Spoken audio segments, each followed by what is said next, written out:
I want to ask you a question. A direct, unsettling question. What if the life you are living isn't really yours? I'm not talking about the big decisions you think you've made, your career, your partner, where you live. I'm talking about something much deeper.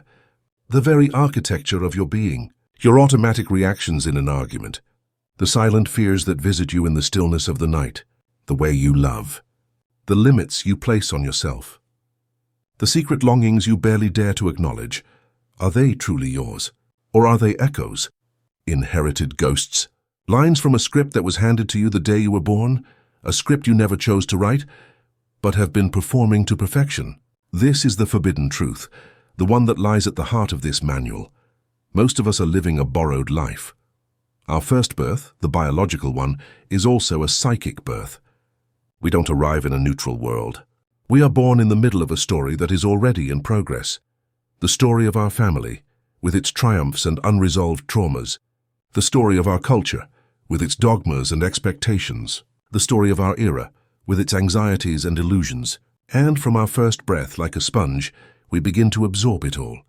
Without a critical filter, without the ability to discern, we accept our parents' beliefs about money as if they were laws of physics. We internalize our mother's anxieties as if they were the natural climate of existence. We learn which emotions are acceptable and which must be repressed to receive love and belong. Little by little, brick by brick, we build a personality, a mask, a functional self designed not to express our deepest truth, but to survive in the emotional ecosystem into which we were born. And this mask is so convincing. We have worn it for so long that we have forgotten it is a mask. We have come to believe that we are the character we are playing. We have forgotten the vast, silent, and free consciousness that lies behind it. And so we live our borrowed life. We achieve the success that was expected of us, but we feel an inexplicable emptiness. We build the perfect family, but we feel lonely in our own home.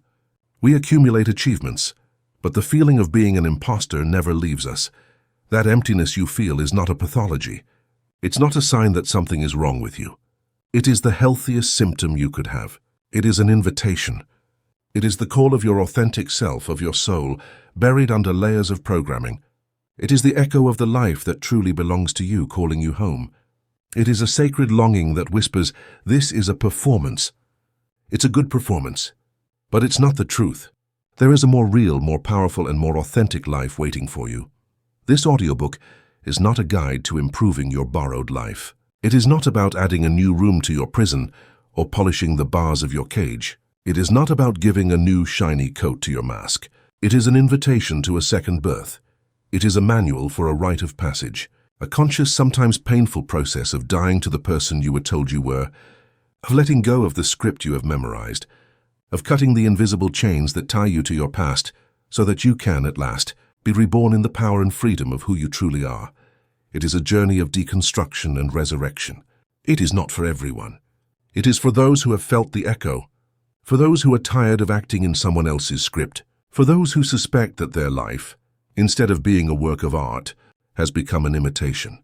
If you feel that call, if you are ready to let go of the security of the borrowed life in exchange for the glorious uncertainty of your own truth, then this invitation is for you.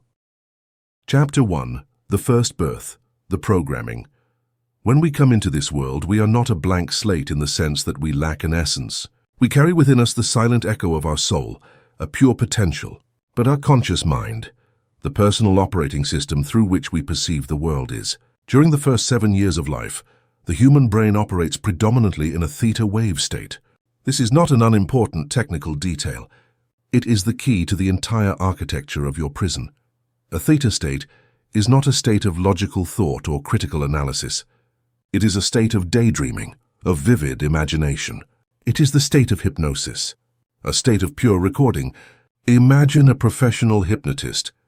To implant a suggestion, he must guide the person to lower their brainwave frequency, to move from the beta state, the analytical, waking mind, and descend to alpha and then theta. In this state, the gatekeeper of the critical mind is asleep. Any information can enter directly into the subconscious, unquestioned. Now understand this. During your first 7 years, you lived in that state naturally and continuously. You didn't need a hypnotist. The world was your hypnotist. The veil between the conscious and subconscious mind was practically non-existent. You didn't have a guardian at the gate who said, "Wait, is this belief about money really true? Is this definition of love really healthy?" You simply absorbed. You recorded, unfiltered, the world around you. The behavior of your parents, the emotional tone of your home, the unspoken words, the tensions in the air, the beliefs of your culture. Everything was downloaded directly onto your subconscious hard drive, not as a theory, but as a fundamental truth about the nature of reality. This is the period when 95% of the programming that will automatically run the rest of your life is written. And you are not the writer. You are the page. The world is the pen. And the ink, invisible and permanent, is made of the emotions, beliefs, and traumas of others. The three great programmers. The ink with which your first script was written came from three main sources. We will not examine them as an academic, but as a detective looking for the origin of his own confinement. The family system, your first gods. For a child, their parents are not just people. They are gods. They are giants who walk the earth. They are the source of life, security, love, and nourishment. Their word is law. Their behavior is the gospel, the model of reality. Their internal emotional state is the climate you live in. If they are at peace, there is sunshine. If they are anxious, there is a thunderstorm. And you, like a young plant, develop according to that climate. In that hypnotic state, we absorb their inner world as if it were our own. We don't learn from what they say to us, but from what they are. If your parents lived in a state of constant financial stress, you did not learn about money. You absorbed the vibration of scarcity. It installed in your nervous system the fundamental belief, money is difficult. It is a source of pain, it is dangerous, and there is never enough. This belief becomes a financial thermostat that, in your adult life, will subconsciously sabotage you to keep you at a familiar, and therefore safe, level of struggle. If your parents had a conflicting relationship, if love was expressed through control, punishing silence or emotional outbursts, you did not learn about love. You absorbed the program of dysfunctional love. Your operating system recorded the code. Loving is fighting. Intimacy is dangerous or to be loved. I must sacrifice my own needs and disappear. And then, in your adult life, you wonder why you always attract partners who recreate that same drama, without realizing that your subconscious is not looking for happiness. It is looking for what is familiar. If a parent was emotionally absent, depressed, or overly critical, you absorb the most painful and fundamental belief of all. I am not enough, or there is something intrinsically wrong with me. Because a child's logic is simple and self-centered. My gods do not see me, do not approve of me, do not delight in me. The flaw must be in me. This belief becomes the foundation upon which all others will be built, an undercurrent of unworthiness that will accompany you like a shadow. They did not do it out of malice. It is crucial for you to understand this in order to be free. They simply passed on their own programming to you, the same they had inherited from their parents in their own hypnotic childhood. They handed you the script of the tribe, a survival manual that may have been useful for your ancestors, but which today stifles your potential. They handed it to you without realizing that perhaps it was not your soul's script. The cultural matrix, the water you swim in. The second source of programming is the cultural matrix. These are the collective beliefs and assumptions of the society you are born into, so omnipresent that they are like water to a fish. You are not aware that you are swimming in them until, for a moment, you jump out of the water and you can't breathe. The definition of success in your culture, is it material wealth? Academic status, political power, service to the community? It's ideals of beauty, which teach you to love or hate the body you inhabit. It's gender roles, which assign you a script of how a man or a woman should be. It's religious or scientific dogmas, which define the limits of the sacred and the possible. All these truths are not truths at all. They are collective agreements, but in your theta state, they are downloaded into your system and form the invisible walls of your perception. They define what you consider normal, possible and impossible, good and bad. If you are born into a culture that values stability above all else, your adventurous soul will be programmed as irresponsible. If you are born into one that values emotional expression, your stoic nature will be programmed as cold or broken. The cultural matrix gives you an identity, but the price is that it steals the infinite from you. The traumatic imprint, the seal on hot wax.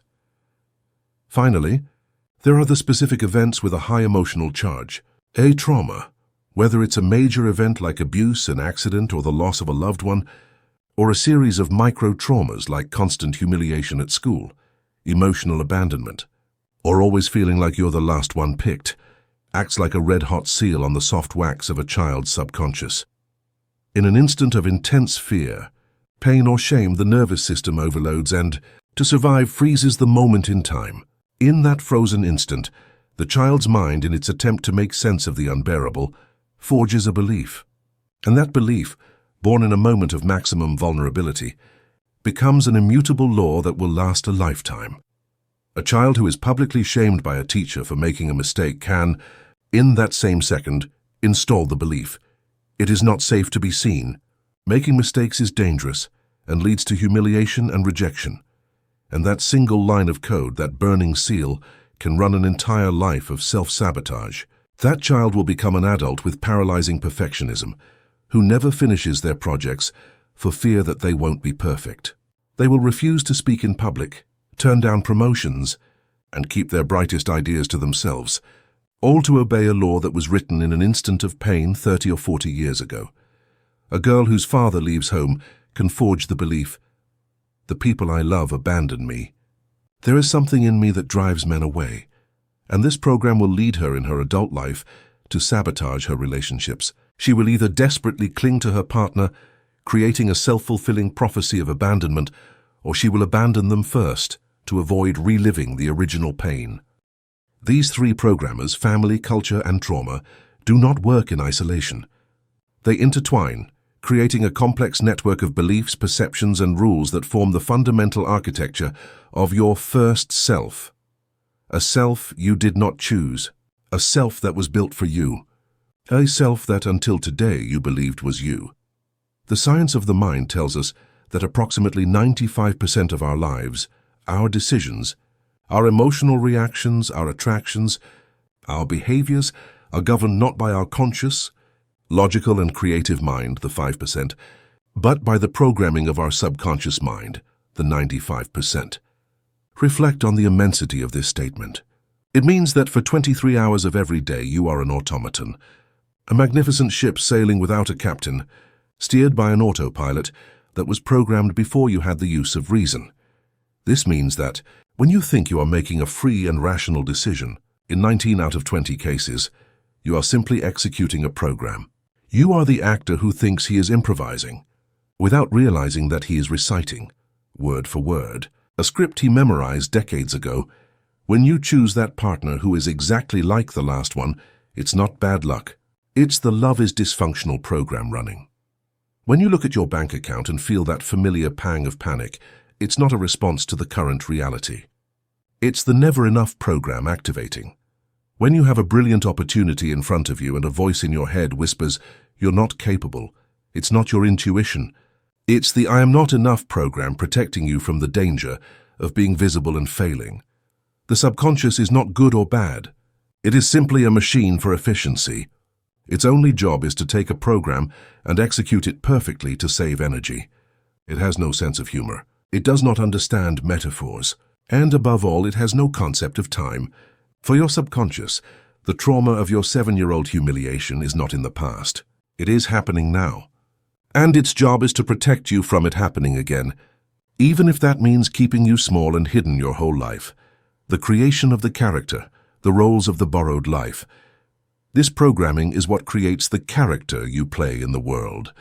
A character that is often a complex amalgamation of survival strategies and inherited beliefs. This character is your mask, your false self. It is who you think you are. Let's look at some of these archetypal roles. Perhaps you will recognize your own. The pleaser, his core program, installed by critical or emotionally volatile parents, is "I must please others to be loved and safe." In his adult life, this person is a social chameleon. His self is a mosaic of others' expectations. He is unable to say no because, in his operating system, no is equivalent to abandonment or conflict, which translates to mortal danger. He sacrifices his own needs, dreams and desires on the altar of others' approval. He inevitably attracts narcissists and exploiters who feed on his inability to set boundaries. He lives a life of silent resentment, a pressure cooker of unexpressed rage, feeling constantly exhausted and undervalued, without understanding that he is simply perfectly performing the role of the good child he was assigned to survive in his childhood. The rebel? This character grew up in an overly controlling or authoritarian environment. His main program, forged in resistance, is, "I must resist all authority to be free." In his adult life, this program leads him to sabotage any structure he perceives as a threat to his autonomy. He rebels against his bosses, against social norms, against commitments in his relationships. He often rebels against his own success, because a part of him equates success with conformity or selling out to the system. The rebel's tragedy is that he is not free at all. His entire life is a reaction to what he hates. He is chained to the authority he despises, only from the other end of the chain. His longing for freedom, paradoxically, keeps him in a cycle of conflict, instability, and self-sabotage, the invisible. As we saw, this character, through a traumatic imprint of shame or humiliation, learned that being seen is dangerous. In his adult life, this program is a massive, silent self-sabotage force. He avoids recognition at all costs. If he does brilliant work, he makes sure someone else gets the credit. He turns down promotions. He is afraid to speak in public or share his ideas. Although he possesses immense talent, a buried treasure within him, he ensures that his light never shines too brightly, so he can remain safe in the shadows. His greatest fear is success, because success brings visibility, and visibility in his program brings the danger of humiliation. The perfectionist. This character was programmed with the belief, "My worth depends on my performance," or "I will only be loved if I am perfect." It is often the result of having parents who only offered conditional love, based on achievements and good grades. In adult life, he lives in a prison of brutal self-demand. Procrastination is his shadow, because starting something means the possibility that it won't be perfect. He lives in a state of constant anxiety, trying to control every outcome. Failure is not an option. It is the annihilation of his identity. His life, which from the outside may seem successful, is an inner hell of tension and fear where rest is a luxury he never allows himself. Your job is not to judge your character. He did an extraordinary job. He kept you safe. He helped you survive. You must honor him as you would honor an old soldier who protected you in battle. But the war is over, and it is time for the soldier to retire. The first awakening, seeing the code, the first act of rebellion, the first step toward the second birth, is not to fight the program. It is not to try to change it by force. That only strengthens it. The first step is simply to see it. It is to turn on the light in the theater of your own life, and for the first time realize that you are an actor playing a script. This awareness is the beginning of dissociation. You are no longer the program. You are the consciousness that observes the program. The practice for this chapter is that of self-observation as an inner archaeologist. You become a detective of your own psyche. You take an area of your life where you feel stuck, or where you experience recurring suffering. Your finances, your relationships, your career, your health. And instead of blaming your boss, your partner, or the economy, you retreat into the silence of your inner laboratory and ask yourself the programmer's question: what fundamental belief is running here? What program is producing this result over and over again? Follow these steps. Identify the pattern, the symptom. Be specific. Don't say, "I have bad luck in love." Say, "I attract emotionally unavailable partners who, after an intense initial phase, distance themselves and abandon me." Track the emotion, the vibration. When this pattern repeats, what is the core emotion you feel? Fear, shame, anger, sadness? Feel that emotion in your body without judging it. It is the energetic signature of the program. State the belief, the code. Translate that emotion into a sentence. A simple, powerful belief. Love always ends in abandonment. I am not worthy of constant love. I have to earn love. Say it out loud. Feel if it resonates as a truth within you. Find the source, the programmer. With that belief in mind, ask, where did this program come from? Whose voice is this? Is it the echo of my parents' relationship? Is it the voice of my absent father? Is it the conclusion I drew when my first love left me? You don't have to have absolute certainty. Just allow the images or memories to float to the surface. In doing this, you are doing something revolutionary. You are separating the program from your identity. The belief love always ends in abandonment ceases to be my reality and becomes a program I inherited. The architecture of your first birth has been revealed. You are no longer an unconscious prisoner bumping into invisible walls. You have turned on a light in the cell, and for the first time, you are seeing the bars, the chains, and even the name of the blacksmith who forged them. Chapter 2. The Invisible Chains, the Soul Contracts. In the previous chapter, we shone a light into the dark room of your initial programming. You saw how, in a state of hypnotic childhood, the software of your family and culture was installed into your operating system. But programming is only part of the story. A program is passive. It is a code that runs in the background. Now we must explore the most subtle, most personal, and most powerful mechanism that keeps us bound to our borrowed life. It's not just the programs that were installed in us. It's the contracts that we ourselves signed. A program is the operating system you were given. Their contract is the end-user license agreement you accepted without reading, granting certain dynamics and people veto power over your own life. Welcome to the world of the invisible chains. A soul contract is not a document written in ink and pen. It is a silent vow forged in the fire of childhood need. It is an agreement that your most vulnerable self made with life, a strategic decision it made in order to emotionally survive in the complex and often dangerous ecosystem of your family. As a child, your most fundamental need above food and shelter is for love and belonging. It is a biological need. Rejection by the tribe for our archaic nervous system is equivalent to death.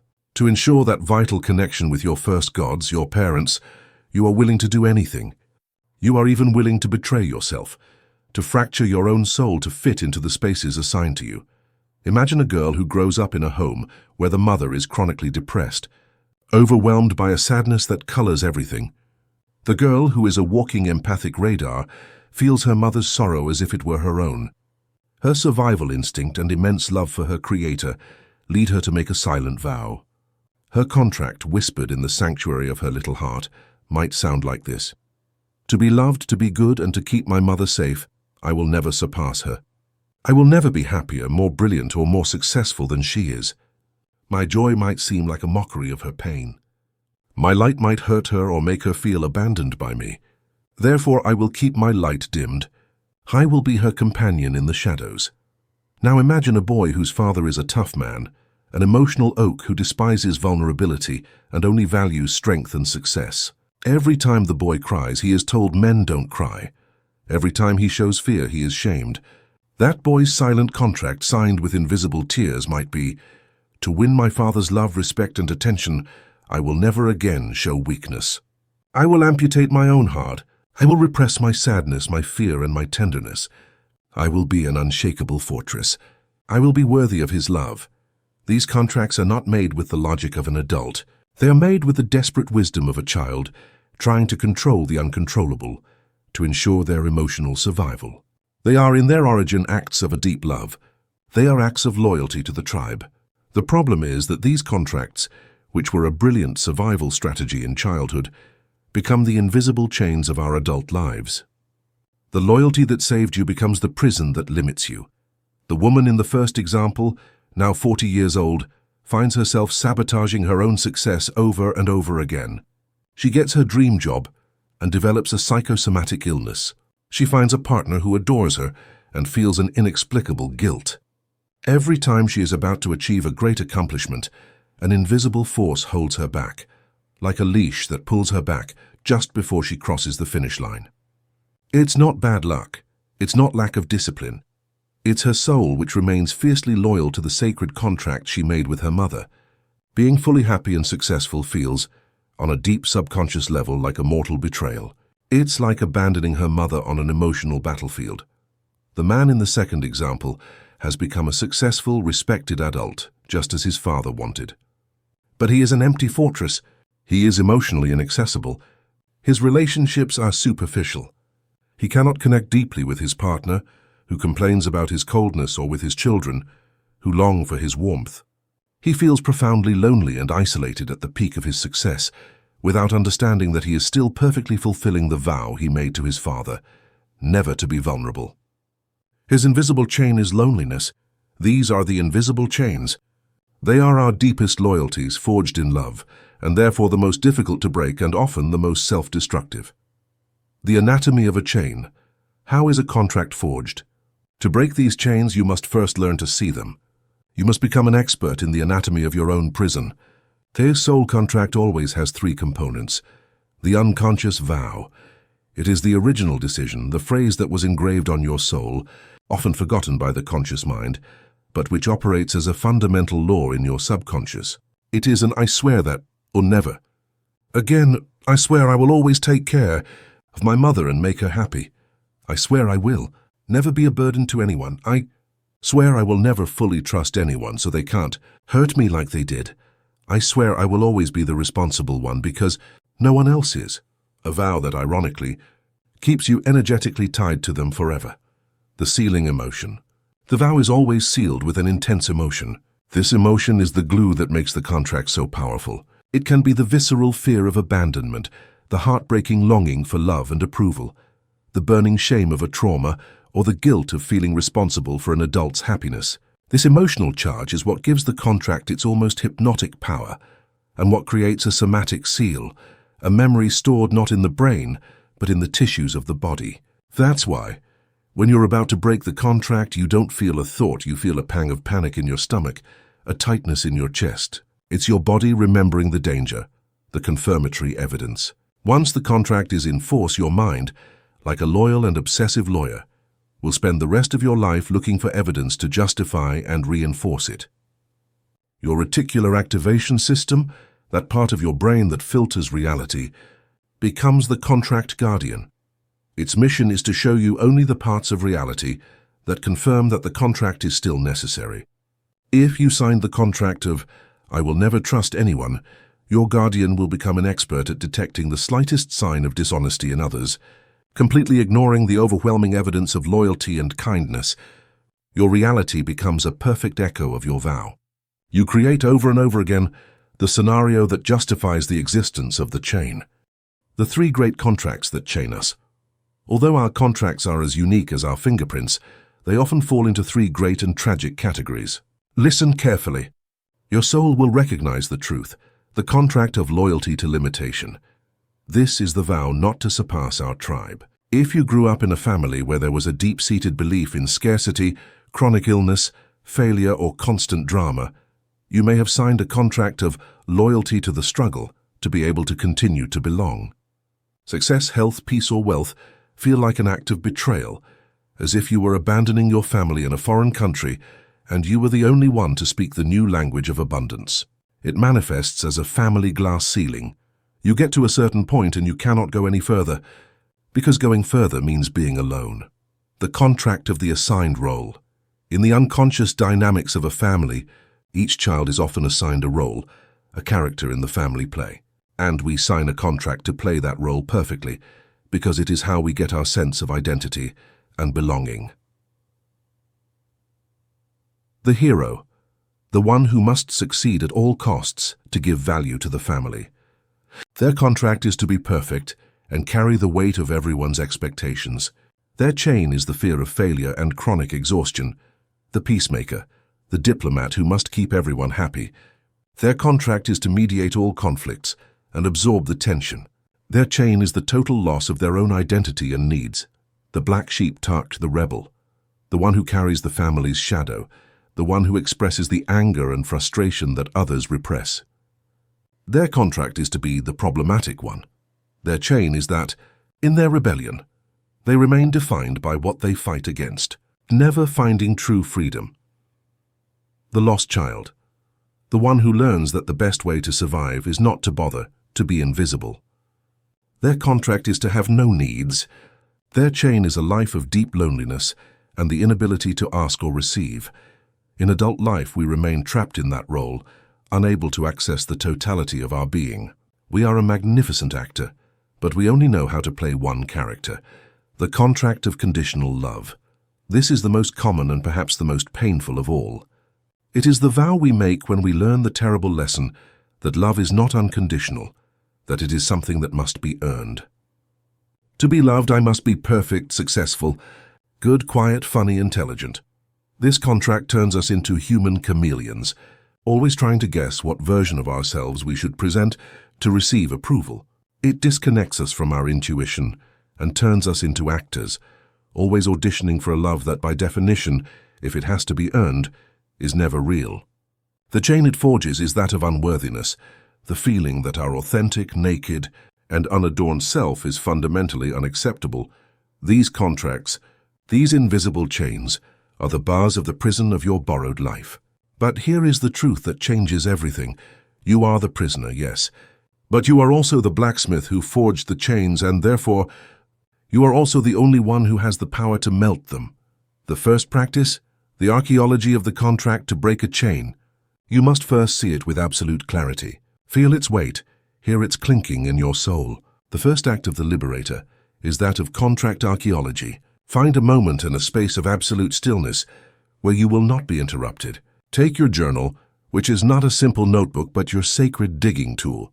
Light a candle if it helps you mark this moment as a ceremonial act. Close your eyes, breathe deeply 3 times, and as you exhale, allow the noise of the outside world to fade. Now, with brutal honesty and infinite compassion, you ask yourself the questions of the soul archaeologist. Do not think the answers. Allow them to emerge from the deepest part of you. What am I secretly loyal to? Don't rush. Feel the question. To your family's scarcity? To your mother's perpetual drama? To your father's belief that life is a constant struggle? If your greatest success would make someone you love uncomfortable or jealous, who would it be? That is your loyalty. If your inner peace seemed like a mockery of your lineage's history of suffering, would you hesitate to claim it? That is your loyalty. Write without censorship. What silent vow did I make as a child to ensure my belonging and my safety? Allow your mind to wander back to your childhood. Don't look for a specific memory. Look for a feeling. Did I swear to be the good one so there would be no more shouting? Did I swear to be the strong one so my mother would have someone to lean on? Did I swear to be the invisible one so as not to be another burden? Write the vow in the first person. I, name of your inner child, swear that what betrayal of my family or tribe do I fear the most? Often what we long for most is what we fear most, because it represents a betrayal of the family system. Your greatest fear reveals your deepest contract. Do you fear earning more money than your father? Do you fear having a happier relationship than your parents had? Do you fear leaving behind your family's religion or city? The word betrayal is the key. What feels like betrayal is, in reality, your liberation. You write without filter the silent vows you believe you have made. Don't worry if they are real or not. If they resonate in your body, they are real to your subconscious. By bringing the unconscious contract to the light of consciousness, you have already begun to dissolve its power. You have taken away its most powerful weapon, its secrecy. The second practice, the annulment ritual. Once the contract has been brought to light, it must be declared null and void, obsolete and without effect. This is an act of power. It is a ritual of immense potency because you are rewriting the fundamental law of your personal universe. Honor the contract. First, and this is crucial, you honor the contract's original intention. Close your eyes and imagine your inner child, at the age you believe they made that vow. Look at them with all the love and compassion of your adult self. Kneel before them, and instead of judging or blaming them, you honor them. You thank them for their incredible wisdom, for having found a way to protect and survive in an environment that was too big and confusing. Say aloud or in your mind, thank you. Thank you for protecting me. Thank you for your loyalty. Thank you for making sure we survived. I see the love in your decision. I honor you. In doing this, you heal the inner fracture, declare its expiration. Now, standing up in your imagination, you assume the full authority of your adult self. With one hand on your heart, you perform the decree of annulment. You can write it down first to feel the power of the words, but then you must say it aloud, so that every cell in your body hears the new law. Say with calm and firmness, your full name, in my full adult sovereignty and awareness. Acknowledge this old contract of, describe the contract, for example. keeping my light dim so as not to overshadow others.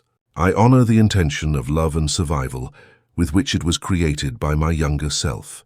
And now, at this moment, I declare that this contract has served its purpose. I declare it complete, fulfilled, obsolete, null and void. From this instant on, it no longer governs me and has no power over me. I release my inner child from the burden of this vow, and I release all parties, visible and invisible, from all their obligations. I am free. Breathe deeply. Feel the energetic shift, the symbolic act. The subconscious mind understands the language of symbols and rituals much better than words. To anchor this decree of annulment in the physical world, you must perform a symbolic act. Write the old contract on a piece of paper. Read it aloud one last time, saying goodbye to it, and then safely burn it, watching the smoke carry the old agreement to the sky. Or tear it into as many pieces as you can and bury it, returning that old energy to the earth to be transformed.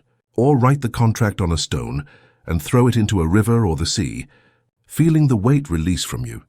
The third practice, writing the new covenant. You cannot simply leave a void where the old contract was. Nature abhors a vacuum. You must replace the old law with a new one.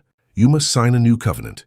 A contract this time, not with your tribe to ensure your survival, but with yourself, with your soul, to ensure your flourishing. On a new clean page of your journal, write at the top, "My Declaration of Personal Sovereignty." This is your new foundational document. Write your new covenant, your new constitution.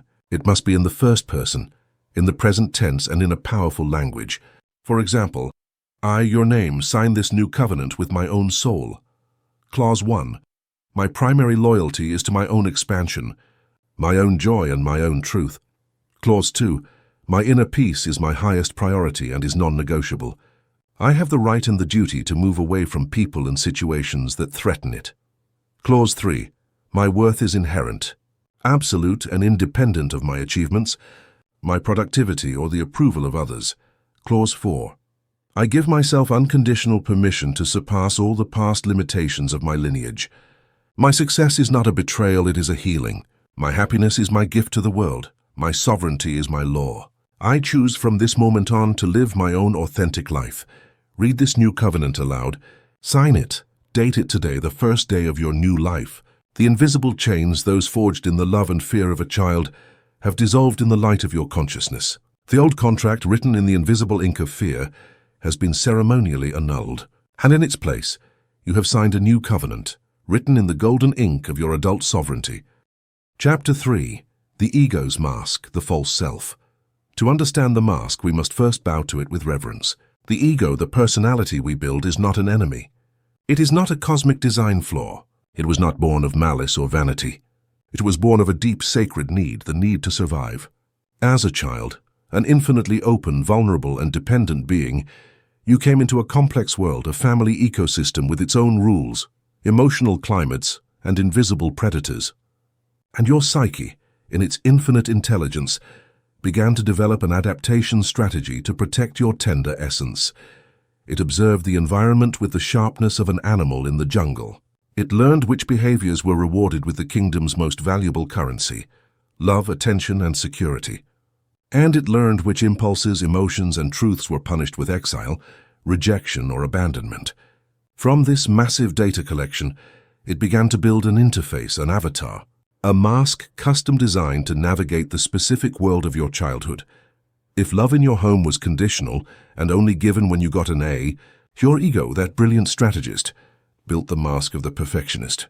It learned that worth was not inherent, but had to be earned through performance.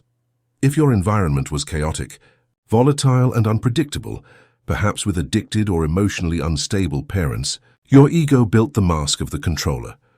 It learned that the only way to feel safe was to try to manage everything, to become the little adult of the house. If you felt invisible or ignored in a large family or with absent parents, your ego may have built the mask of the clown to get attention through humor, or the mask of the loner, who proudly declares, "I don't need anyone," to turn the wound of invisibility into a fortress. This mask was, at the time, a masterpiece of adaptation. It was the shield that deflected the blows of criticism. It was the camouflage that allowed you to blend in with your tribe. It was the strategy that allowed you to receive the crumbs of love and security you needed to survive. The problem, therefore, is not that the mask exists. The problem is what we have called the great forgetting. We have merged our identity with the character. We have come to believe on a cellular and fundamental level that I am the perfectionist, that I am the strong one, that I am the pleaser. The mask has adhered to our face with the glue of thousands of repeated interactions, and the shield that once protected us has become, in our adult lives, the armor that suffocates and isolates us. The anatomy of a false self-life behind the mask is a life of subtle but deep suffering. It is the dull ache of inauthenticity. To free ourselves from it, we must understand its anatomy, how it works, what it feeds on, and why it leaves us so profoundly exhausted. It is built from the outside in, your true self. Your essence, your soul, is a force that emanates from the inside out. It is a spring that gushes from your center and seeks to express itself in the world. The mask, on the other hand, is built from the outside in. It is a collection of behaviors, beliefs, and mannerisms carefully selected and designed to elicit a specific reaction from the outside world. Approval, security, love, validation, respect. The person who lives from behind the mask does not wake up in the morning and ask, "What does my soul long to express today? What truth wants to be lived through me?" Instead, his internal operating system asks a very different question. What does the world want me to be today? What version of me does my boss, my partner, my children need so that they will love me, respect me, or simply leave me alone? His life ceases to be an expression of his essence and becomes a perpetual performance in the validation market, where he trades pieces of his authenticity for the currency of external acceptance. Its fuel is fear. The engine that drives the mask is always, ultimately, fear. It runs on low-quality fuel, a fuel that leaves behind toxic residues of anxiety and stress throughout your system. The perfectionist is not truly driven by a love of excellence. That is the soul's fuel. He is driven by a terrible fear of judgment and error, which in his childhood programming are equivalent to the withdrawal of love. The people-pleaser is not driven by a genuine love of generosity. He is driven by a deep fear of rejection, conflict, and abandonment. The workaholic is not driven by pure passion. He is driven by a fear of insignificance, of scarcity, or of stopping and feeling the emptiness behind the mask of busyness. To live from behind the mask is to live in a state of low-grade threat, always managing fear, always scanning the environment for possible judgments, always trying to control others' perceptions of us. It is a way of living in which the nervous system never truly rests. It is a role that consumes immense energy. Playing a role, 24 hours a day, 7 days a week for decades, is the most exhausting job in the universe. Life behind the mask requires a monumental amount of psychic energy. Think about it. First, energy is spent suppressing the authentic feelings, impulses, and truths that don't fit the character. The sadness of the strong one, the anger of the peacemaker, the no of the pleaser. All of this must be repressed, pushed into the basement of consciousness, and keeping that door closed requires constant force. Second, energy is spent constantly self-monitoring. Like an actor with a tyrannical director living in his head, the mask is always reviewing its performance. Did I say that right? What face did I make? What are they thinking of me? It is an exhausting state of hypervigilance.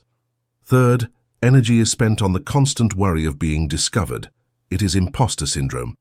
The fear that someone will see the crack in the armor and discover the fallible, frightened, and vulnerable human being hiding behind it.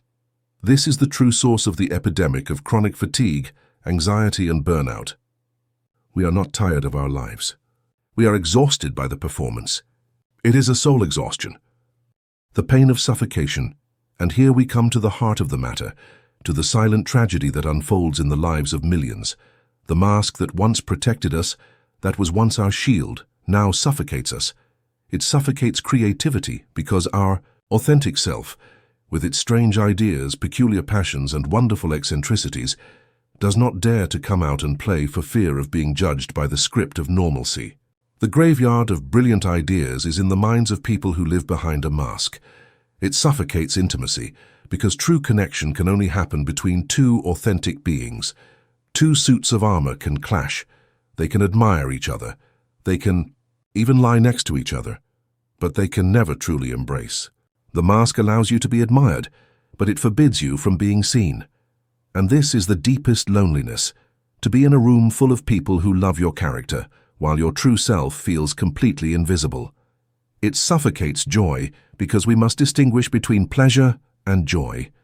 Pleasure is external, often an achievement that the mask can secure. Applause, promotion, or purchase. Joy, however, is internal. It is the spontaneous and unsolicited expression of our being.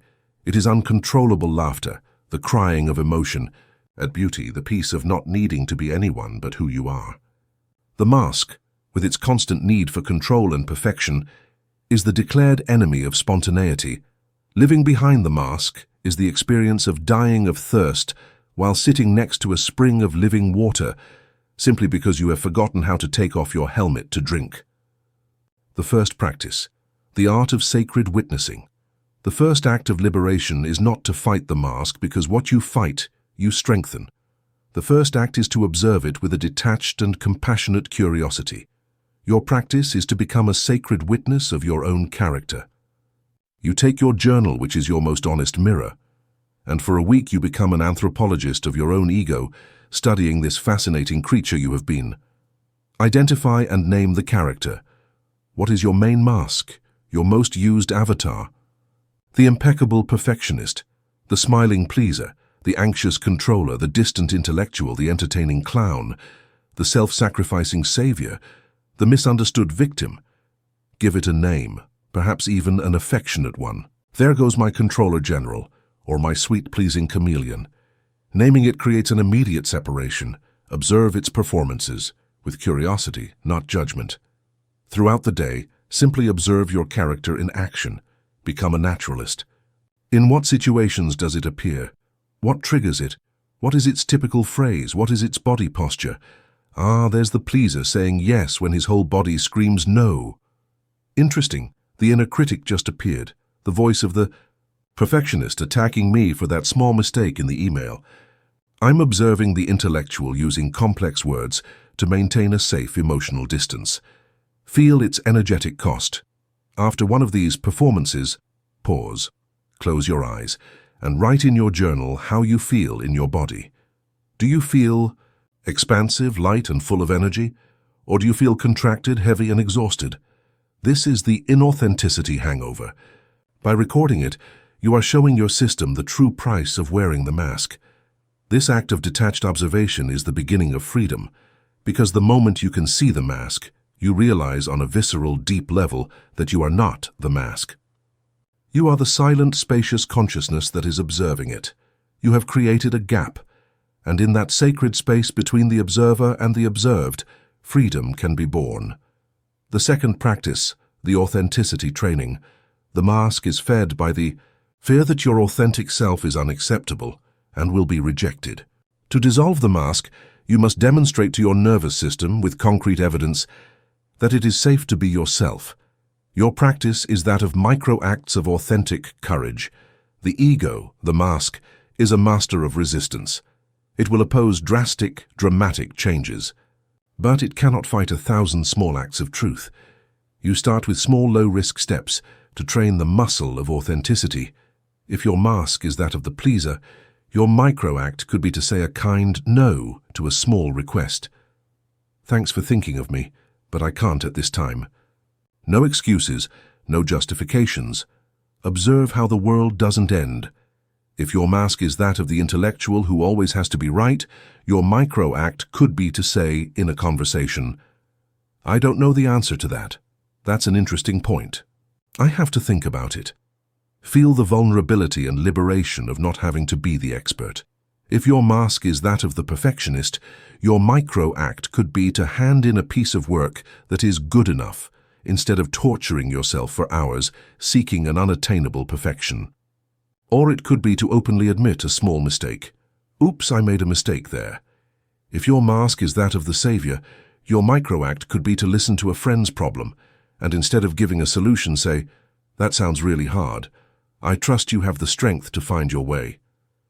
Each of these small acts is like using a chisel to make a crack in the armor. Every time you act from your truth and the world doesn't fall apart. In fact, it often responds with more respect. You are teaching your nervous system that it is safe. You are literally rewiring your brain, carving new neural pathways that lead back to yourself. The third practice, the banquet of the exiles. The mask was built to hide and guard the parts of you that were labeled bad, unacceptable, too much, or not enough in your childhood ecosystem. The final and deepest healing occurs when you stop fighting what the mask hides and instead invite those exiles to come home. Your practice is that of shadow integration, not as a concept, but as a welcome banquet. Sit in silence. Imagine a large round table at the center of your being, and you call one by one the exiles from your inner kingdom to sit at the table with you, not as enemies but as guests of honor. You call your vulnerability. For years you saw it as a dangerous weakness. Now you look it in the eye and recognize it as your capacity to feel deeply, as the portal to empathy and true human connection. You give it a place of honor at the table. You call your anger. You were taught it was destructive and bad. Now you invite it in and recognize its pure energy as the force of passion, as the sacred guardian of your boundaries, as the fuel for change and justice. You serve it the finest wine. You call your imperfection. You stop fighting the exhausting fantasy of being perfect, and you invite it to sit. You embrace the beauty of your humanity. You give yourself permission to be an eternal student, to make mistakes with grace, to be in a constant process of becoming. You call your fear. Instead of trying to banish it, you invite it to the table and listen to it. You recognize that it is not an enemy, but a risk advisor, a part of you that is trying to keep you safe. You thank it for its service and assure it that now the adult in charge is you. By embracing your shadow, by welcoming your exiles, you take away the mask's reason for being. If there is nothing left to hide, if all parts of you are welcome, why do you need a mask? The ego's mask, your false self, is not destroyed with a hammer blow. It dissolves layer by layer in the light of your own loving consciousness. It softens with the warmth of your compassion. And one day, you will realize that the armor is no longer fused to your skin. It has become what it was always meant to be, a costume in your closet. A costume that you can put on if you ever need it for a specific situation, but that you can take off when you get home, to the sacred nakedness of your own being. Chapter 4. The Decision to Die. We have examined the programming, the contracts, and the mask. We have mapped the prison of the borrowed life. And now we come to an inevitable truth. Any prison built on false foundations is destined to crumble. Most of us, however, get used to the prison. Its walls are familiar. Its routines are predictable. It is safe. And although the soul slowly suffocates behind its bars, the primal fear of the unknown that lies beyond its walls is often greater than the pain of remaining inside. The ego prefers familiar misery to unknown happiness. Therefore, we rarely let go of the mask voluntarily. We don't leave the cell because we feel inspired one day. Often life, in its infinite and sometimes severe wisdom, must send an earthquake to demolish the walls for us.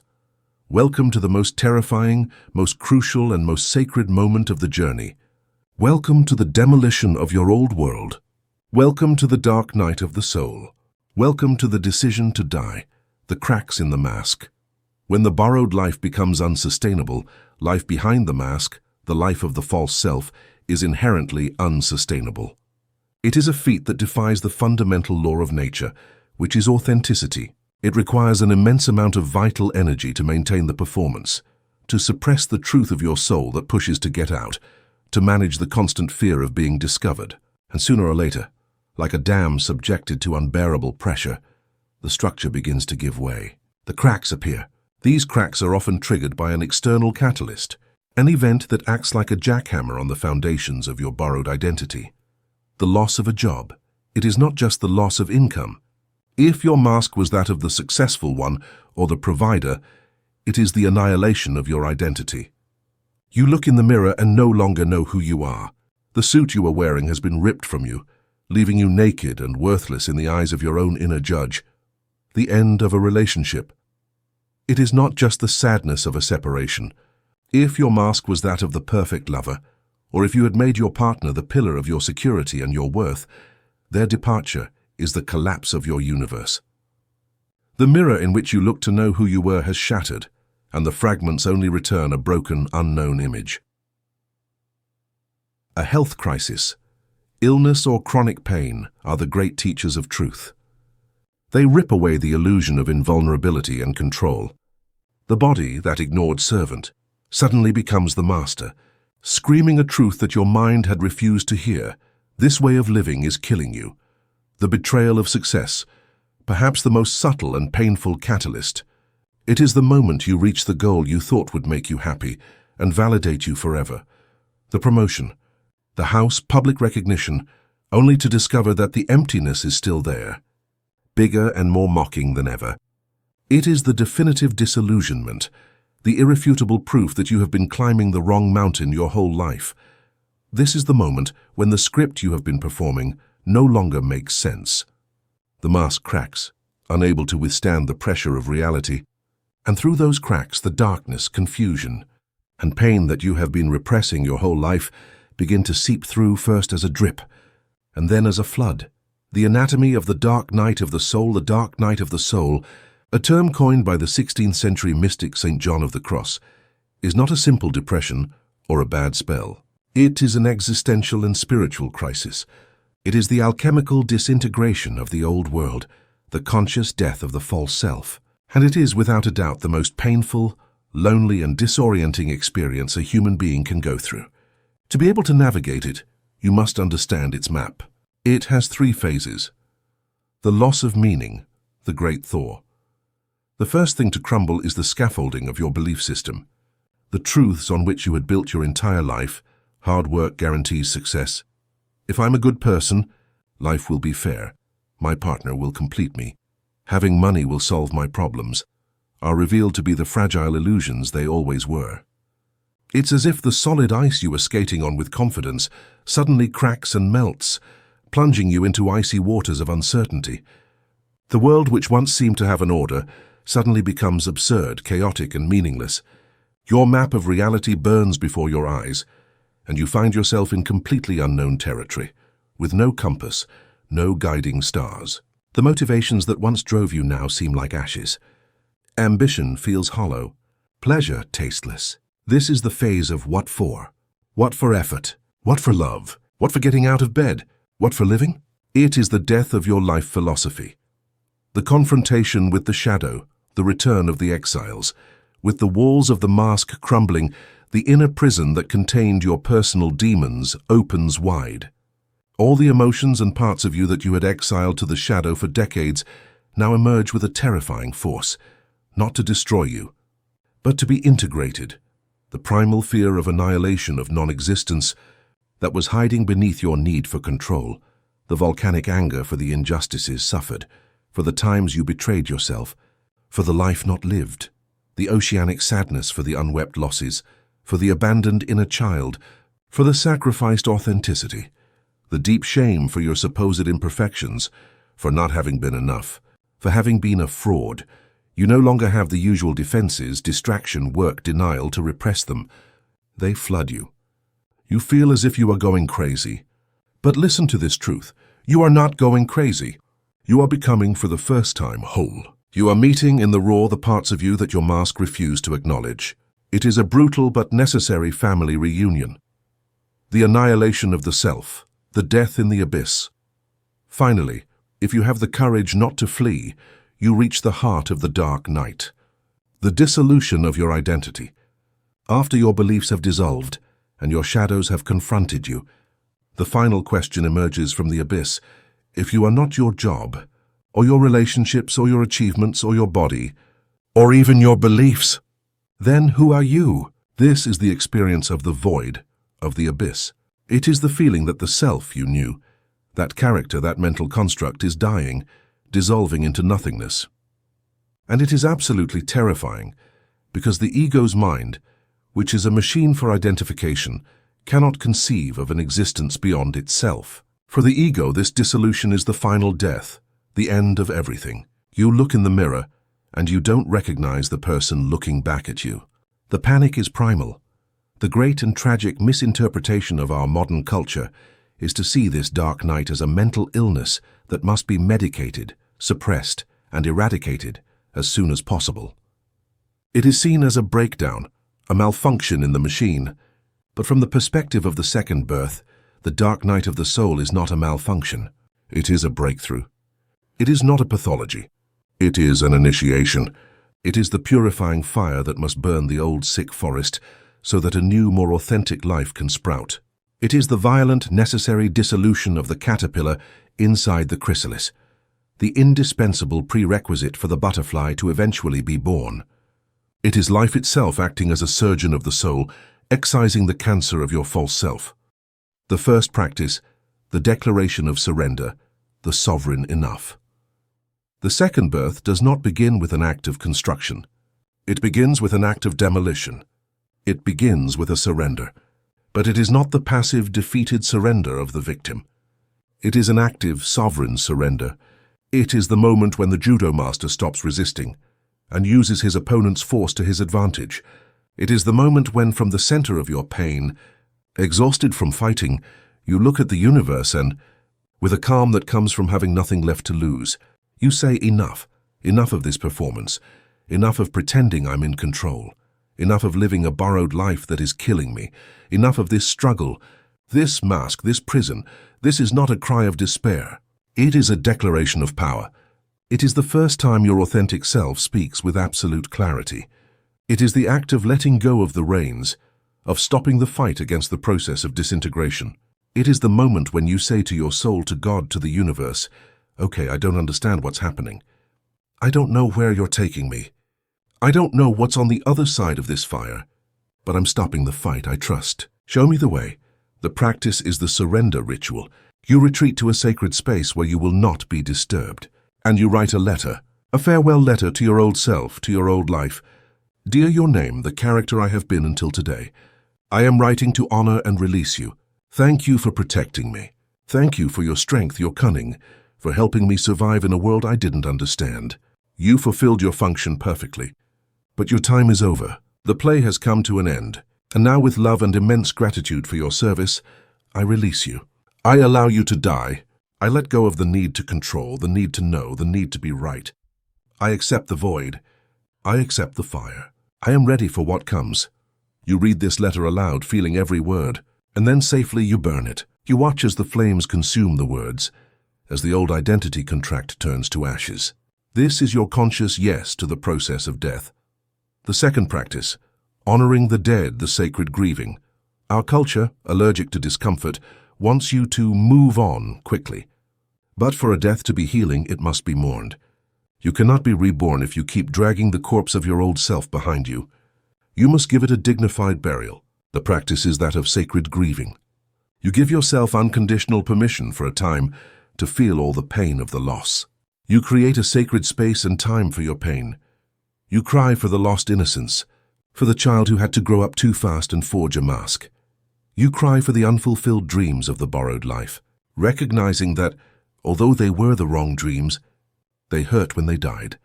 You cry for the pain you caused yourself and others while blindly playing your role. You cry for the security and familiarity of the old identity, because even a prison can feel like a home. This is not the self-pitying crying of the victim. It is a conscious grieving.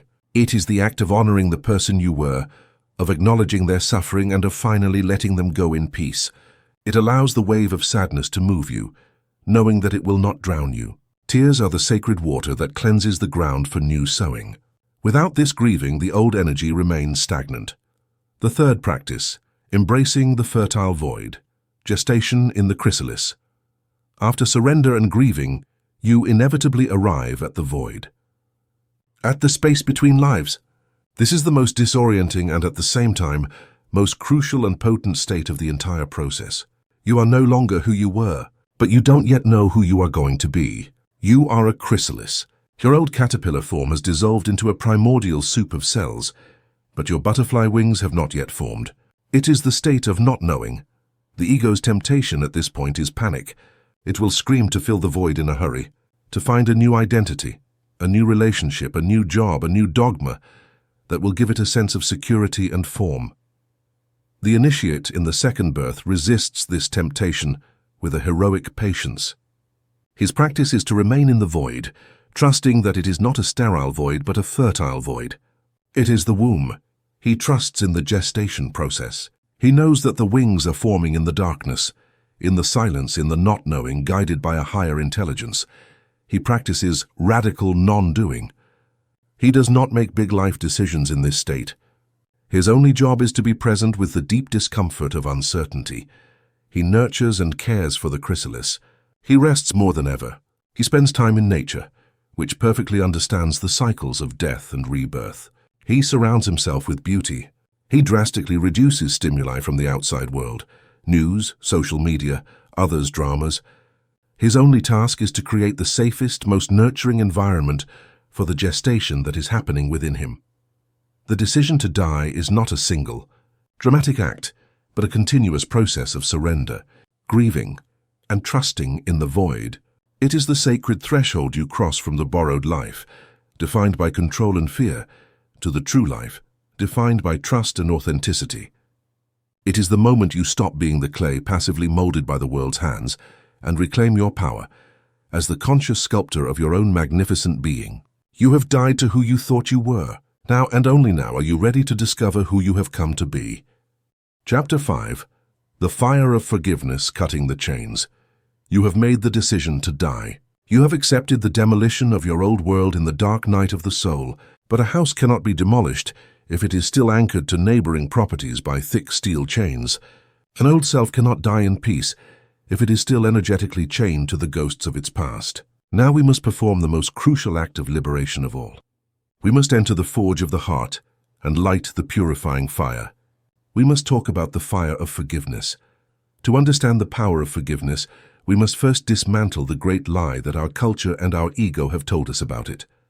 We have been taught that forgiving is an act of weakness, of condoning, of letting someone get away with it. And to understand the nature of unforgiveness, we must stop seeing it as a simple negative emotion. Resentment, grudges, bitterness, and guilt are not fleeting feelings. They are energetic structures. They are psychic chains forged in the fire of pain, link by link with every repetition of the story in your mind. And these chains keep you tied to the past, preventing your old self from dying completely and thus blocking the birth of your new self. The ego's mind, in its cunning as a jailer, has sold you an illusion. It has convinced you that clinging to resentment is an act of power, a way to keep the other in a karmic prison, to punish them with your righteous anger. And it has convinced you that clinging to guilt is an act of responsibility, a noble way to atone for your own mistakes so as not to repeat them. But the truth is the painful and ironic inverse. Clinging to unforgiveness is like voluntarily chaining yourself to a corpse and dragging it with you everywhere, day and night, hoping that the smell of its putrefaction will bother your enemies. The only one who suffers the unbearable weight, the toxicity that seeps into your blood, and the stench that drives away joy and new opportunities, is you. Forgiveness, therefore, is not an act of kindness toward the other. It is not a gift you give to the one who hurt you. It is the most radical, selfish, and sovereign act of self-love. It is the moment you decide, with the authority of a king reclaiming his kingdom, to let go of the chain, to drop the corpse and at last to walk free, light, hand upright toward your future. Warm the chain of resentment, forgiving others. The first and most visible chain we must cut is that of resentment. When someone hurts us, through betrayal, abandonment, abuse, or injustice, our mind, to protect itself from the chaos of pain, creates a story. In that story, the narrative is simple and powerful. We are the innocent victim and the other person is the guilty villain. The ego loves this story because it gives it a clear identity and a sense of moral superiority. And from that story, an energetic contract is born. An unwritten contract that says the other person owes us something.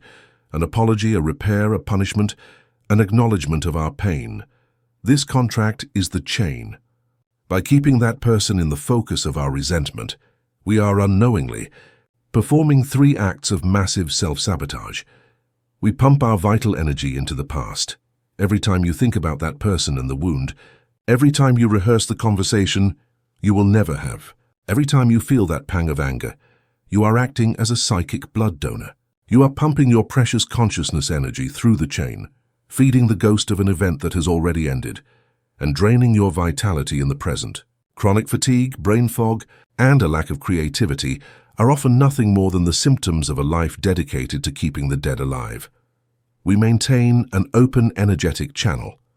The energetic tie is always bidirectional. By consciously remaining connected to that person through grudges, it is as if you left the door of your house open for the thief who robbed you. You remain vulnerable to their energy, to their influence, to their presence in your psychic field. That's why you dream about them. That's why a sudden memory can ruin your day. You are not free because the channel is still active. We recreate the pattern over and over again. This is the most important and most tragic part.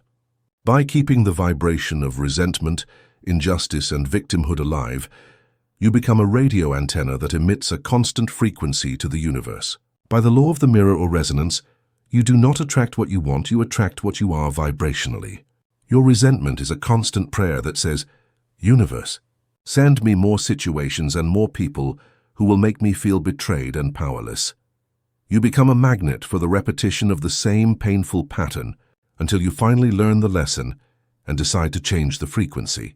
Before lighting the fire, we must recognize the false forms of forgiveness, the traps of the spiritual ego. There is intellectual forgiveness, which says, "I forgive you" with the mouth, but the body remains tense and the stomach still burns. There is arrogant forgiveness, which says, "I forgive you because I am more evolved than you," which is simply another mask of the ego. And there is premature forgiveness, the famous forget and move on, which is a form of spiritual bypass that denies the sacred anger and pain that must first be honored. True forgiveness is none of that. It is a visceral alchemical act. It is the fire that cancels the debt. It is the sovereign moment when you realize that the other person is never going to pay you what you think they owe you, and that, even if they did, it would not heal you. True healing comes when, in an act of absolute power, you declare the contract null, not because the other person deserves it, but because you deserve to be free. The chain of guilt, forgiving yourself. The second chain, and often the heaviest and most difficult to see, is that of guilt and shame. It is resentment directed inward. It is born from the mistakes we have made, the times we have hurt others consciously or not, the decisions we regret in the dark of night. And the ego, in its role as an implacable judge and executioner, condemns us to a lifelong sentence, silent self-punishment. Guilt is an energetic parasite that feeds on self-criticism. It constantly whispers in our ear like a poison, "Remember what you did. You don't deserve to be happy. You must pay for your mistake over and over again. Your joy would be an offense to those you hurt." And this chain keeps us anchored to the person we were. It prevents us from evolving. It sabotages our joy, our relationships, and our success, because on a deep subconscious level, we believe we are not worthy of them. It is the reason why when something good happens, a part of us waits for everything to fall apart, because we feel we don't deserve it. And the deepest and most relevant form for our journey of the second birth is the guilt we feel for our first birth, for having worn the mask for so long. When we finally start to see the truth, the wave of regret can be a tsunami. How could I have been so blind? How could I have allowed that? I have wasted so much time. We judge ourselves with a harshness we would never apply to a friend. But you must understand this fundamental truth. The mask was not born of cowardice, but of a child's desperate need to survive. The person you were at every moment of your life was doing the best they could with the level of consciousness and the tools they had available. Forgiving yourself is not condoning your mistakes. It is recognizing your humanity with compassion. The fire of forgiveness must be directed first and most importantly, inward. You must forgive yourself for having forgotten who you were, because forgetting was part of the journey of remembering. The first practice, forgiveness of others, the fire letter ritual. To free yourself from the chains that bind you to others, you do not need their permission, their apology, or their presence. The ritual is performed in the sanctuary of your own consciousness. It is an energetic surgery that you perform on yourself. Step 1. Catharsis, the poison on the page. You retreat to a place where you will not be disturbed for at least an hour. You take paper and a pen, and you write a letter to the person who hurt you. This letter will never be sent. It is only for you, and in it you pour out all the poison uncensored. Do not be spiritual. Do not be polite. Scream on the page. Write all your anger, all your pain, all your disappointment, all your accusations. Be childish, be irrational. Allow the wounded child in you to speak unfiltered. This is the crucial act of drawing the pus out of the wound before it can heal. Step 2, transmutation, the search for humanity. After the catharsis, when you feel empty, you take a new sheet of paper, and you perform the most difficult alchemical act. You try for a moment to see the wound in the other person. You ask yourself, what pain, what ignorance, what childhood programming, what desperate mask led them to act that way? What fear was driving them? What soul contract were they blindly fulfilling? This step is not to justify or excuse their behavior, but to depersonalize it, to stop seeing them as a one-dimensional villain and start seeing them as another wounded soul, trapped in their own borrowed life. Step 3. The decree of liberation. Finally, you write the decree of forgiveness. It is not a weak phrase. It is a declaration of sovereignty. As your name in my full sovereignty, acknowledge the pain your action caused me. And I also acknowledge your wounded humanity. And now for my own peace, for my own freedom, for the good of my second birth, I choose to release you from the debt I believed you owed me. I cancel this karmic contract. I renounce my role as a victim in this story. I return your energy to you and reclaim my own completely. I am free. You are free. It is done. Step 4, the fire ritual. You take the letters and, in a safe way, in a fireplace, a sink, or a metal container, you burn them. As you watch the paper be consumed by the fire, you visualize the energetic chain that bound you to that person, thick and rusty, turning red-hot, melting, and finally dissolving into nothingness. You feel the instantaneous lightness in your being. The second practice, forgiving yourself, the compassionate dialogue. Once freed from the external chains, you must perform the most difficult and most intimate act, that of forgiving yourself. Step 1. The encounter with the past self. In a meditative state, travel back in time. Visualize yourself at the moment you made the mistake that haunts you, or in a scene that represents the years you wore the mask. Do not remain an observer. Enter the scene. Look at that younger version of you. See the fear in its eyes, the confusion, the need to be loved. And instead of judging it as you have done for years, slowly approach and hug it. Feel its stiffness, its surprise, and whisper in its ear the words it desperately needed to hear back then. I see you. I understand why you did it. You were doing the best you could with the consciousness you had at that time. I honor you. I forgive you unconditionally. You are released from my judgment forever. Step 2. The mantra of reconciliation. To anchor this forgiveness in your system, you can use one of the most powerful spiritual technologies that exist, the ancient Hawaiian practice of Ho'oponopono. Looking at that past self in your mind, or simply feeling it in your heart, you repeat the 4 healing phrases, charging them with a specific intention. I'm sorry. I'm sorry for having judged you so harshly, for not having protected you, for having abandoned you in my search for external approval. Please forgive me. I ask for your forgiveness, my past self, for having turned you into the enemy, for not having seen your innocence. I love you. I love you unconditionally with all your imperfections, with all your mistakes. You are worthy of love exactly as you were. Thank you. Thank you for the lessons your experience has brought me.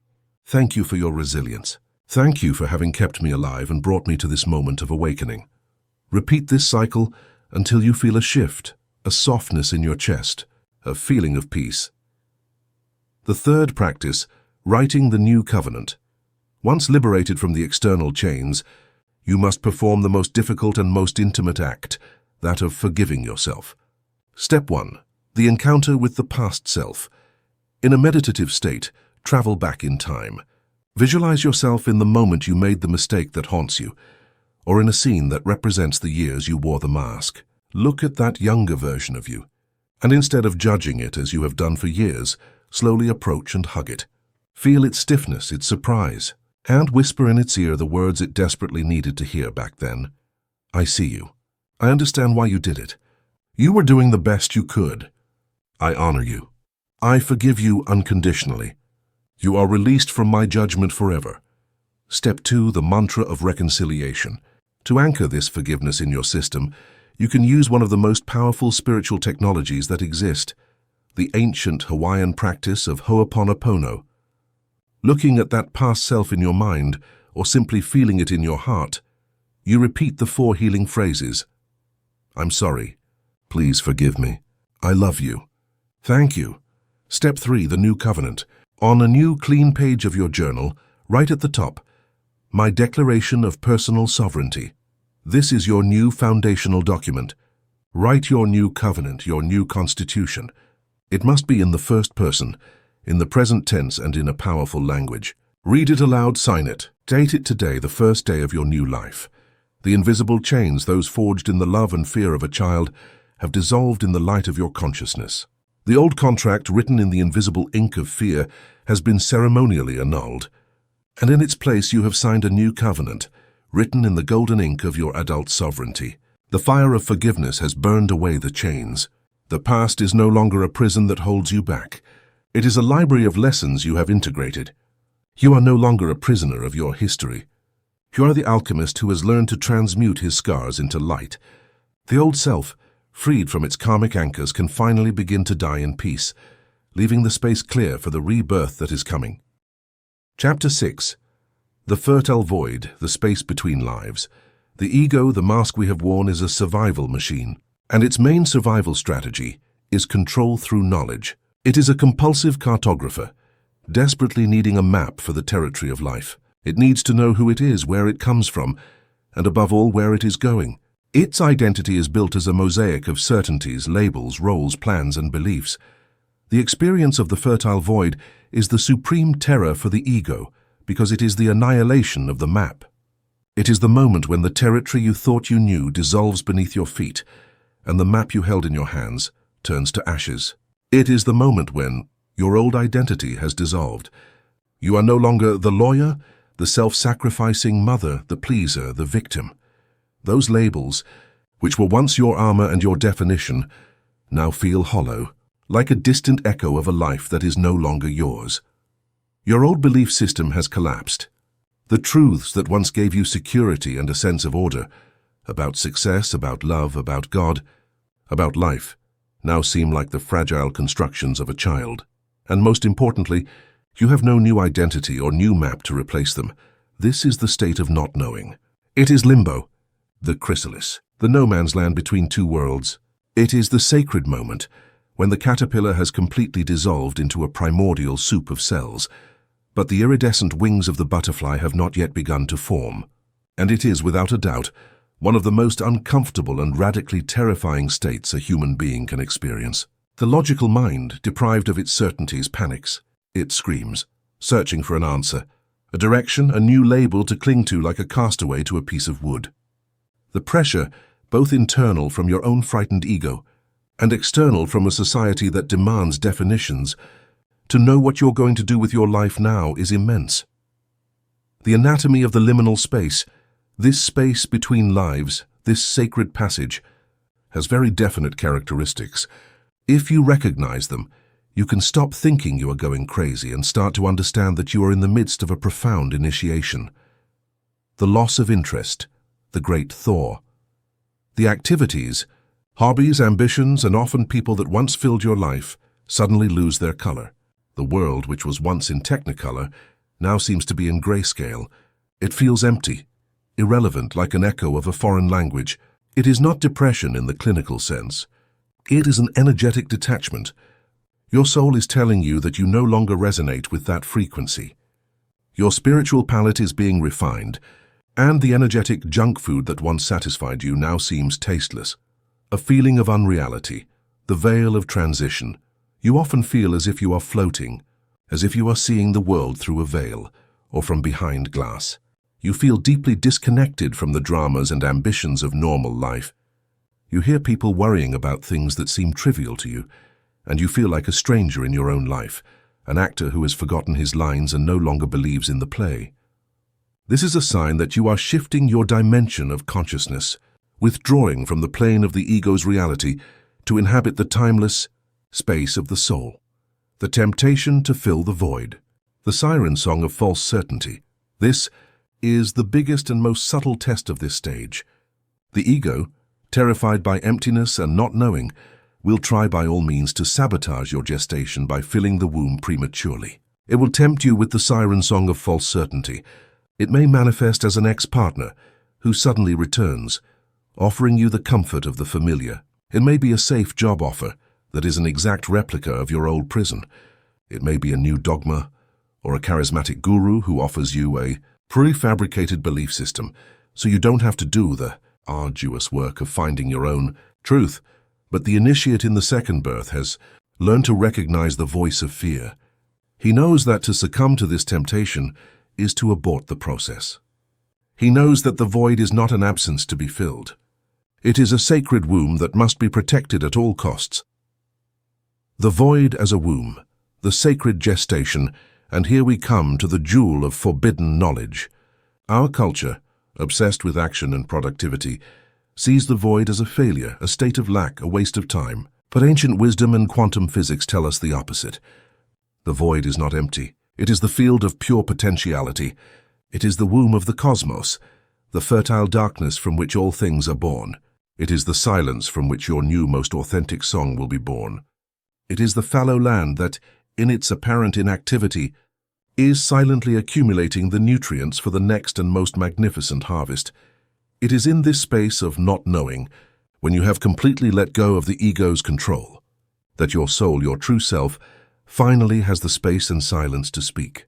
It is in this silence that the echo of the soul which we spoke of at the beginning ceases to be an almost inaudible whisper and begins to become a clear resonance in your heart.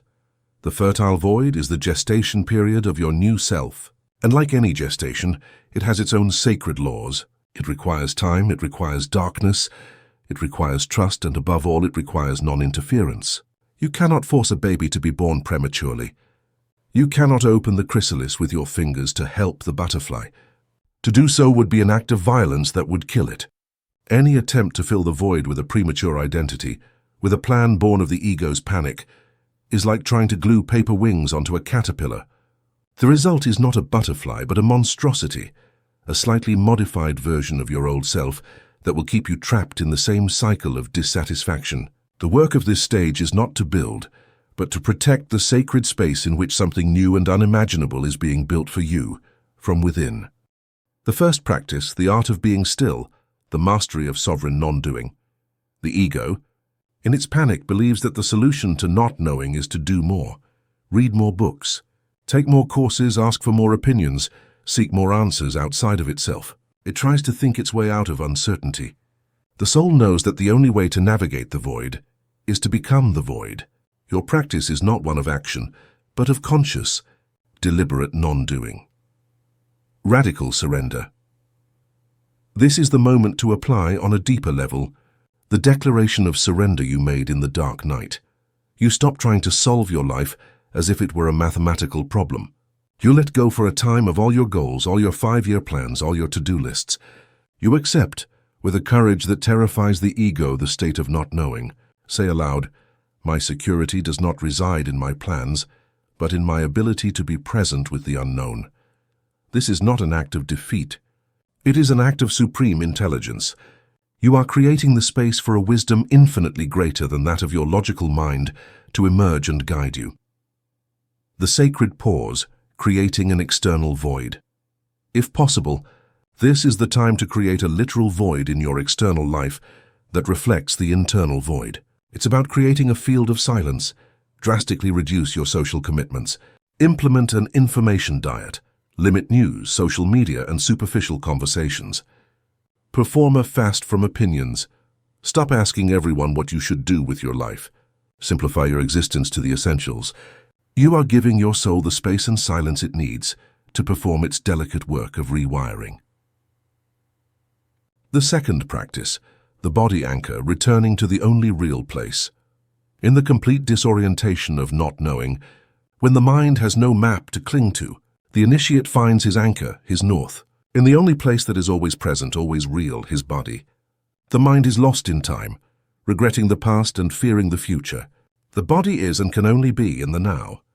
Your practice in the void is not mental, it is deeply somatic. Grounding, Take time every day to walk barefoot on the earth, the grass, the sand.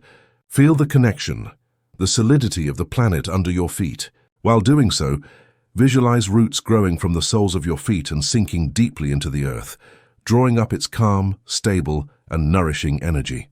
This calms the nervous system in a way that no positive thought can achieve and pulls you out of the whirlwind of mental anxiety. Conscious breathing, the anchor of the now. When you feel the panic of the void overwhelming you, stop.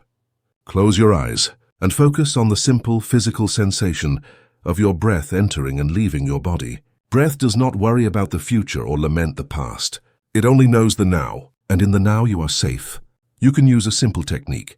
Inhale for a count of 4, hold for a count of 4, exhale for a count of 4, and wait for a count of 4. This gives your mind a simple task and anchors it in the rhythm of life. Intuitive movement. Move your body not to exercise or to achieve a pose, but simply to feel it from within.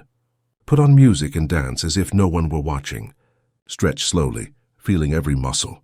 Walk in nature, paying attention to the sensation of your feet on the ground and the air on your skin. You are learning to inhabit your body instead of using it as a taxi for your head. By anchoring yourself in the body, you leave the prison of psychological time and enter the sanctuary of the present moment. And it is only in the present that rebirth can occur. The third practice, the cultivation of trust, the light in the darkness. In the total darkness of the chrysalis, the only light is that of trust, not the blind trust of a child, nor the anxious hope that everything will turn out okay. It is a mature, sovereign trust. It is not trust in a specific outcome, but trust in the process itself. Your practice is to actively cultivate this trust through observation and remembrance. The wisdom of nature. Go into nature and use it as your sacred textbook. Look at a seed. It does not worry or strive about how it will become a mighty tree. Look at a tree in winter. It does not fret about whether spring will come. They trust in the inherent intelligence of life.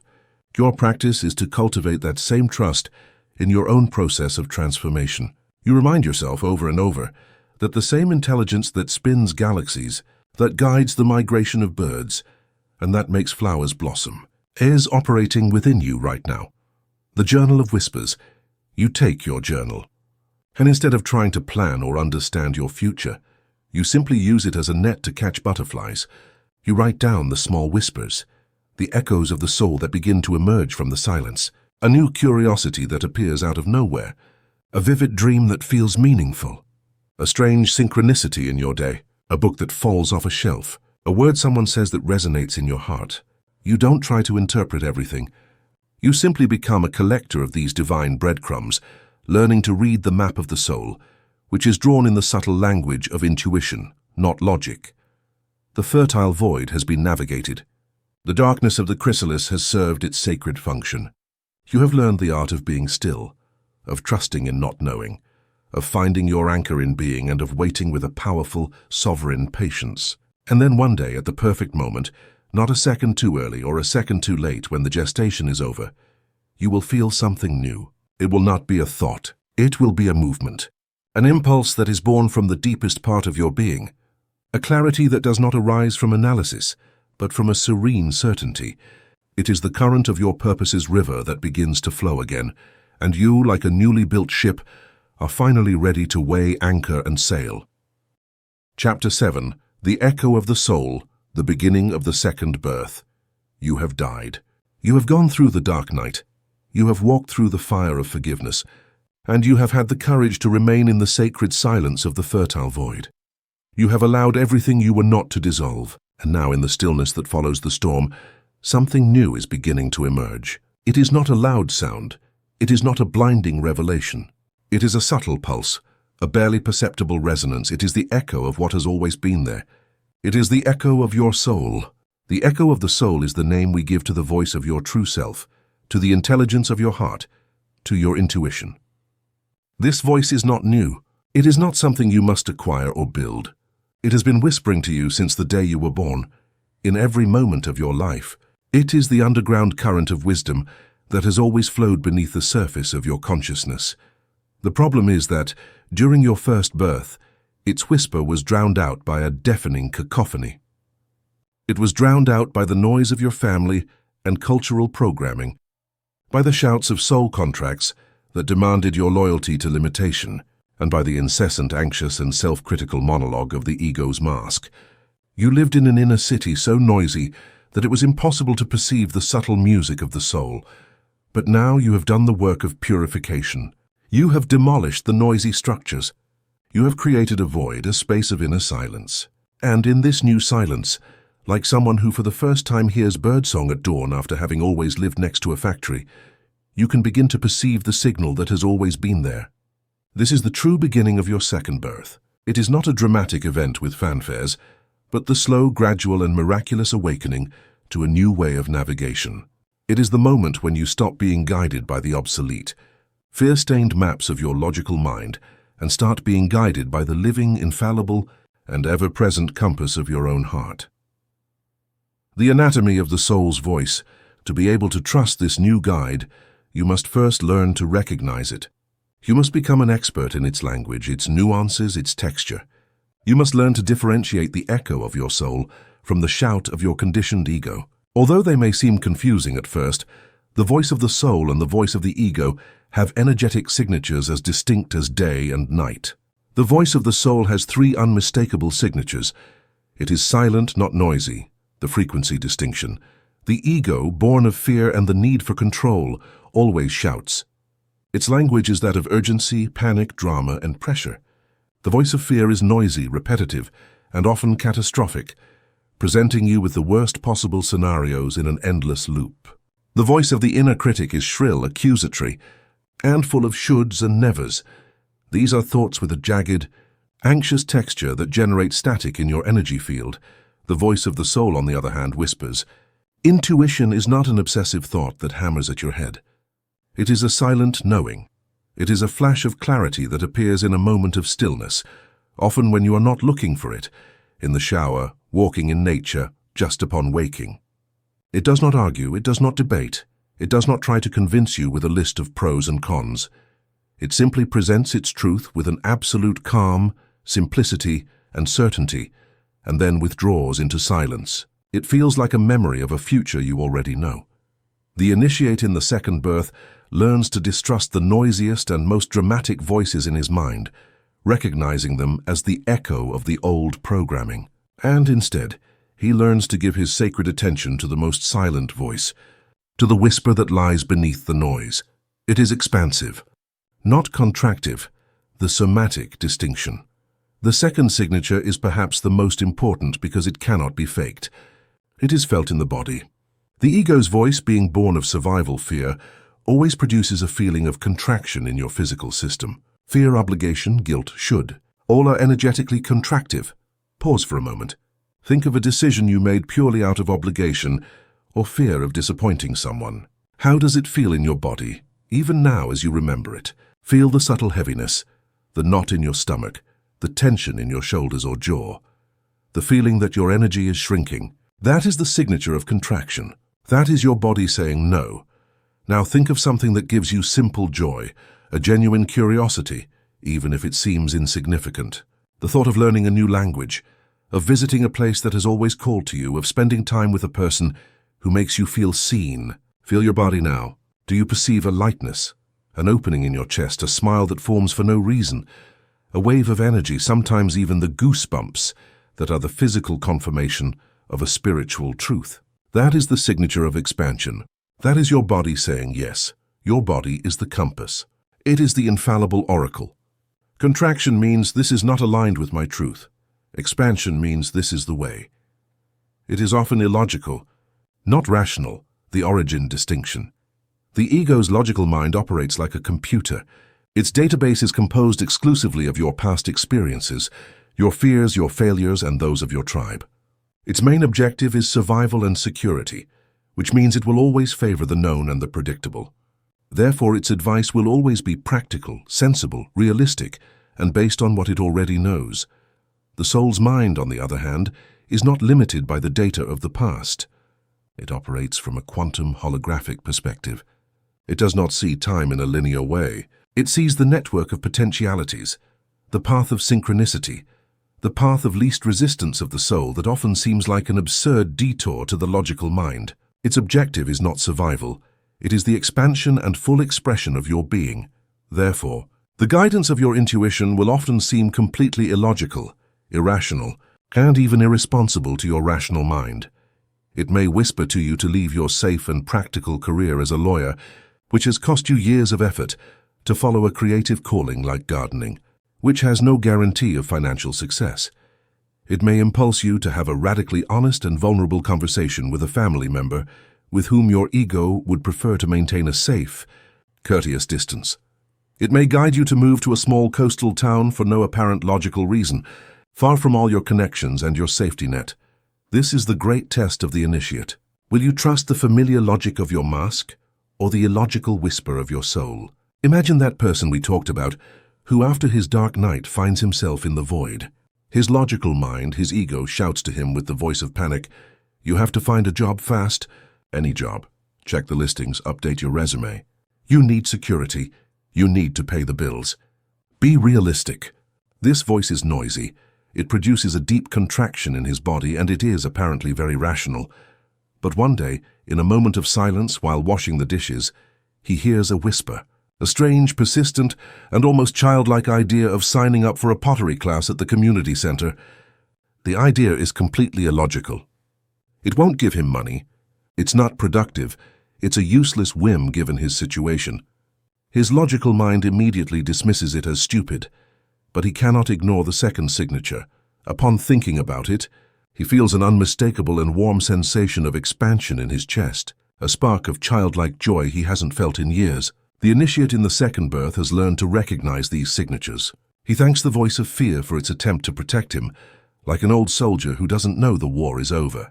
And then, with a quiet courage, he chooses to follow the illogical whisper of joy. He signs up for the class. And there, with his hands in the clay, feeling the cool, moist earth, for the first time in years, he feels like he has come home. The noise in his mind stops. In that class, he meets an elderly woman who becomes his mentor. This woman one day mentions that her nephew is looking for someone to manage an art gallery and sculpture garden in a small coastal town. And suddenly, the illogical whisper of pottery reveals itself as the first step on a path of synchronicity that his logical mind could never, ever have conceived. The first practice, the art of receptive stillness. Recognizing the soul's voice is the first step. The next and most crucial is to cultivate a relationship with it. Your intuition is like a wild, shy animal.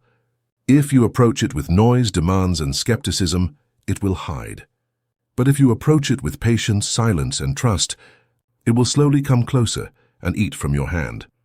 The following practices are not techniques to force intuition, but ways to create an inner garden so silent, safe, and welcoming that the soul chooses to speak.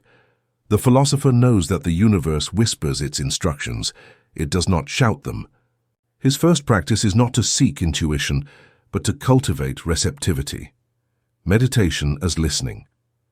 Your practice of meditation changes its purpose. You no longer sit to empty the mind, to fight thoughts, or to concentrate on an object. You sit to listen. Imagine your consciousness is a vast, calm lake. Your only task is to sit on the shore and observe its surface. Some thoughts, the ego, will be like motorboats, noisy and leaving a wake. Others, the soul, will be like the gentle ripple that a breeze creates on the water. You don't force anything. You simply open yourself, you become receptive. You are the host who prepares the house in an expectant silence, waiting for the arrival of a sacred guest. Nature as an amplifier. You spend time in nature, alone and in silence. The natural world vibrates at the soul's frequency. A tree does not try to be a better tree. It simply is a tree. A river does not strive to flow. It simply flows. This pure essence, free from ego, creates a resonance field that calms the noise of your mind and amplifies the whisper of your true self. A silent walk through a forest or along the sea, without a phone or podcasts, is one of the most potent acts you can perform. Ask a question of your heart before you start walking, and then simply observe. The answer may come in the form of an animal crossing your path, a phrase that comes to mind, or simply a feeling of peace that confirms that all is well. The sanctuary of silence. In addition to formal practices, you begin to weave small sanctuaries of silence into your daily life. You drive without the radio. You wash the dishes without music. You take 5 minutes between meetings to simply look out the window. These are the portals, the cracks in the noise of the modern world through which intuition can slip in. The second practice, the body compass, the somatic check-in. To validate the whisper and train yourself to distinguish truth from fear, the reborn one consults his most faithful oracle, his own body. As we have already learned, the mind can lie, but the body does not. His practice is that of deliberate somatic consultation. When faced with a decision, big or small, from should I take this job to should I go to that party, he performs a body check-in. Find calm, sit down, close your eyes and take a couple of deep breaths to calm your mind. Feel option A. Bring the first option to mind. Don't think about it, feel it. Imagine you have already said yes. How does your body respond instantly? Scan from head to toe. Do you feel an openness in your chest, a lightness, a yes feeling? Or do you feel a knot in your stomach, a tightness in your throat, a heaviness in your shoulders? Name the sensation. This feels like openness. This feels like a closing. Clear the field. Release the energy of that option. Shake it off. Take a couple of deep breaths. Feel option B. Now bring the second option to mind. Imagine you have already said yes to this one. Again, scan your body. What sensations arise? Expansion or contraction? Lightness or heaviness? His practice is to honor this compass above all the arguments, fears, and shoulds of logic. The first sensation, the one that occurs in the first second before the mind starts to analyze, is the purest. The third practice, the journal of echoes. To learn to trust guidance, especially when it seems illogical, the reborn one becomes the chronicler of his whispers. He proves to his own skeptical mind that this guidance is real and that it works. His practice is that of the journal of echoes. He creates a specific journal for this purpose, a place to document his ongoing conversation with the soul. He divides it into 4 columns. Date, the day he received the guidance. The whisper, intuitive guidance. He writes down the intuitive whisper he received. Be specific. It could be something small and insignificant. Call that person. Take the scenic route home. Read this book that caught your eye. Go to that new coffee shop. My action, the act of trust. He writes down the action he took. I called. I drove that route. I bought the book. This step is crucial because it records his acts of faith. The result, the revelation. He leaves this space blank. And then, when the purpose of that guidance reveals itself, sometimes hours, days, or even weeks later, he returns to his journal and writes down the outcome of the synchronicity. I called that person, and it turned out they needed exactly the help I could offer, which led to a new and exciting project. I went to that coffee shop and ran into an old friend who gave me the idea I needed for my problem. This journal becomes his own sacred book. It becomes the irrefutable proof, written by his own hand, that there is a deeper wisdom guiding him. And this tangible proof is what, over time, dissolves the doubts of his logical mind and gives him the courage to trust the whispers that are increasingly larger and more audacious. The echo of the soul is no longer a strange, occasional phenomenon that happens to you. It has become your guide, your compass, the constant and loving companion of your journey. You have been reborn to your own wisdom. You have learned to speak and listen to the language of the soul. You have learned to come home. Chapter 8. Building the New Body. Now begins the most tangible and, in many ways, most challenging work. You must take the ethereal inspiration of your reborn self and give it a body in the world. You must give it a temple to inhabit, a vehicle through which to act. We enter the phase of the alchemy of the mundane, in the sacred workshop of embodiment. Welcome to the phase of building the new body. And when we talk about body, we are not referring solely to your physical vehicle of flesh and blood. We are referring to the totality of your manifestation in 3-dimensional reality. We are referring to your body of habits, which forms the structure of your days, to your body of choices, which creates the path of your life, and to your body of boundaries, which protects your sacred energy. From identity to action. The declaration of being throughout the previous chapters, the work has been mostly internal. But now we come to a fundamental truth. Your self is not defined by what you think or feel in the stillness of your meditation. Your self is defined and forged through your actions in the world. Action is the chisel with which you sculpt your identity in the marble of life. Every action you take, no matter how small, is a vibrational declaration you make to the universe and, more importantly, to your own subconscious mind about who you believe you are. Action is the amen to the prayer of your identity. If you say you are a writer, but you never write, your actions declare, with a thundering force, that I am someone who doesn't write. And the universe, which always responds to your strongest declaration, will conspire to keep you in that state. If you say you value your inner peace, but your actions are those of a person who immerses themselves in drama and conflict, your real declaration is that I am addicted to drama. If you say you want to be free, but your actions are those of someone who always seeks external approval, your real declaration is that I value the security of my cage more than the uncertainty of freedom. The pain of the borrowed life was the pain of a lack of integrity, the gap between the truth of your soul and the actions of your mask. The building of your new self, therefore, is not a process of thought. It is a process of embodiment. It is the sacred art of closing that gap, of aligning your daily actions with the new identity that has begun to awaken within you. The first building block, the architecture of new habits, the foundations of your identity are your habits. You are not your intentions, nor your New Year's resolutions. You are, in essence, the sum of your repeated automatic actions. The person you were in your borrowed life was nothing more than a set of habits, of thought, emotion, and behavior, installed by your childhood programming to ensure survival. The body of habits of anxiety that checked the phone right after waking up.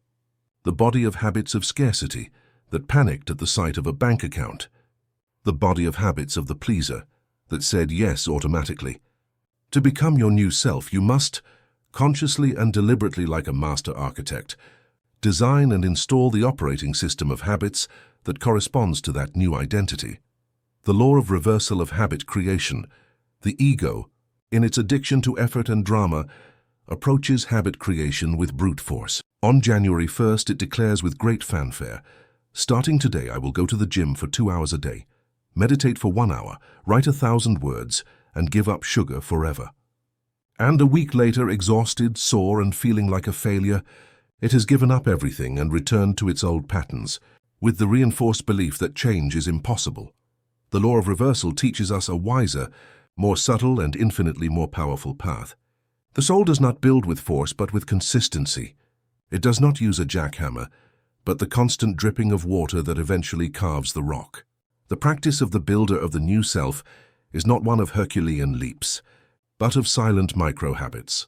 You don't commit to meditate for 30 minutes a day. Your micro-habit is to sit on your meditation cushion and take 3 conscious breaths. You don't commit to writing a novel. Your micro-habit is to open the document and write a single sentence. You don't commit to revolutionizing your diet. Your micro-habit is to eat a single piece of fruit with breakfast. You don't commit to going to the gym for an hour. Your micro-habit is to put on your workout clothes and walk out the door. Why is this so alchemically powerful? Because it speaks to the nervous system in its own language. A massive change triggers all the alarms of the ego and homeostasis, the biological mechanism that keeps us the same. It is perceived as a threat to the existing identity. A minuscule change, on the other hand, is a silent habit. It flies under the radar of fear. It does not generate resistance. It is a Trojan horse of transformation, the practice of habit installation. The builder of the new self does not leave this installation to chance or to willpower. He follows a simple, neuroscience-based protocol. The choice of the single keystone habit. Choose one micro-habit to start with. Don't try to change your whole life at once. The ego wants to do everything. The soul knows it must start with just one thing. How to choose? Ask your soul's echo, what is the smallest habit that, if I did it consistently, would begin to create the biggest positive change in my life? This is often a keystone habit, a habit that creates a domino effect. For many, it is a morning habit of stillness. Choose a single brick. Anchoring, habit stacking.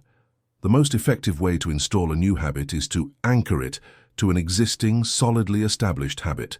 The formula is, after current habit, I will new micro-habit. You are using the neural superhighway of an old habit to build the on-ramp to a new one, instead of trying to build a new superhighway from scratch in the middle of the jungle. After I pour my first coffee of the morning, I will sit down and do my 3 conscious breaths.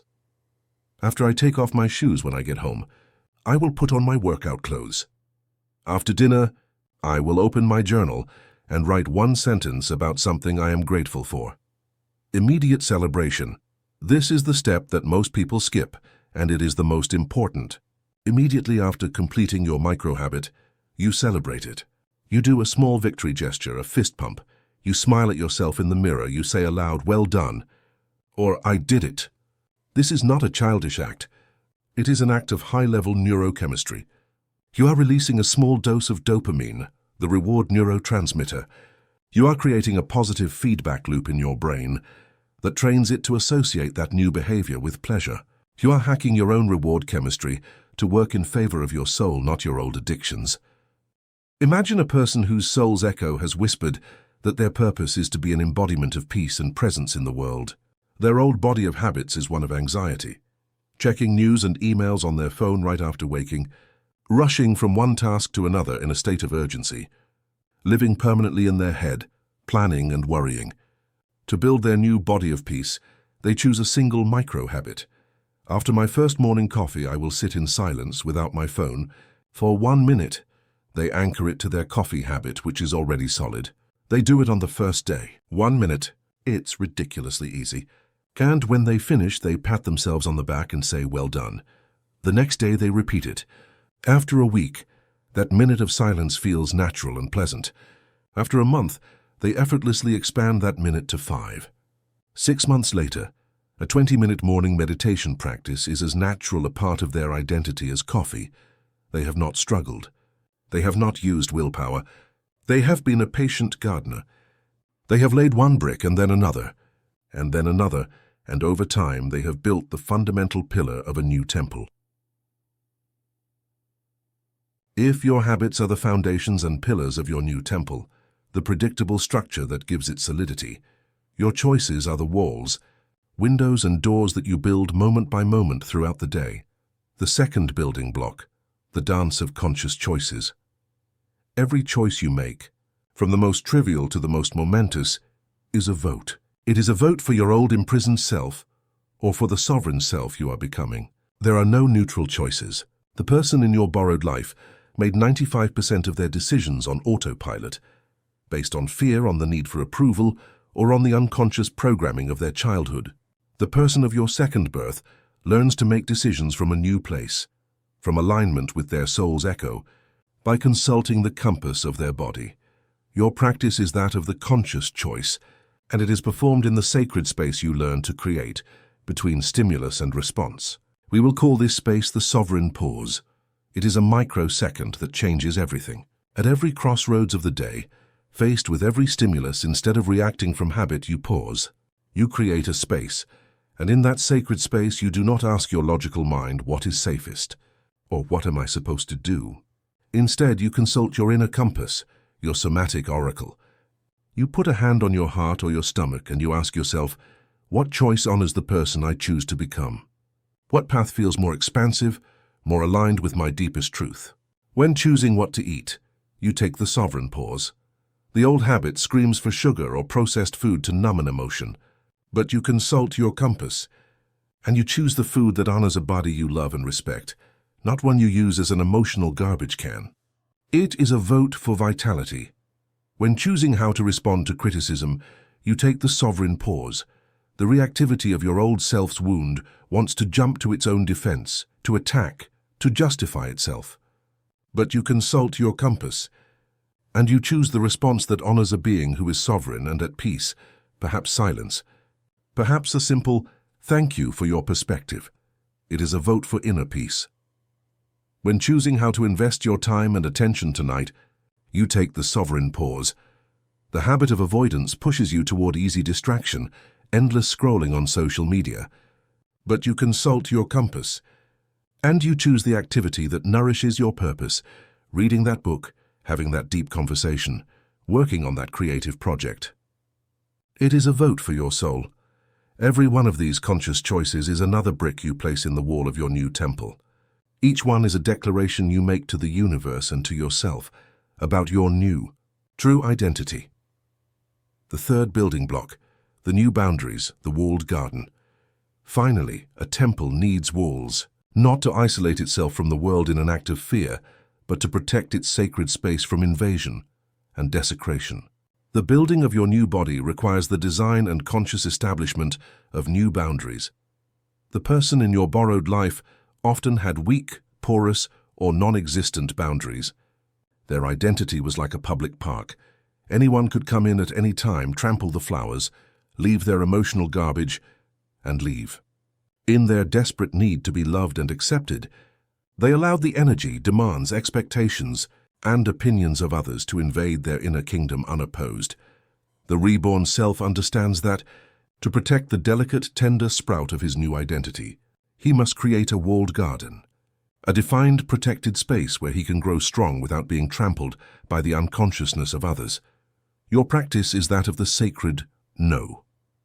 The sacred no is not born of anger, resentment, or rejection.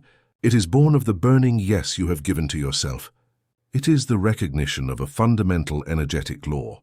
Every time you say yes to something that is not aligned with your truth, you are saying a resounding no to yourself, to your peace, and to your purpose. Only when you are burning with a yes to your own soul can you say no to others with calm, with love, and without guilt.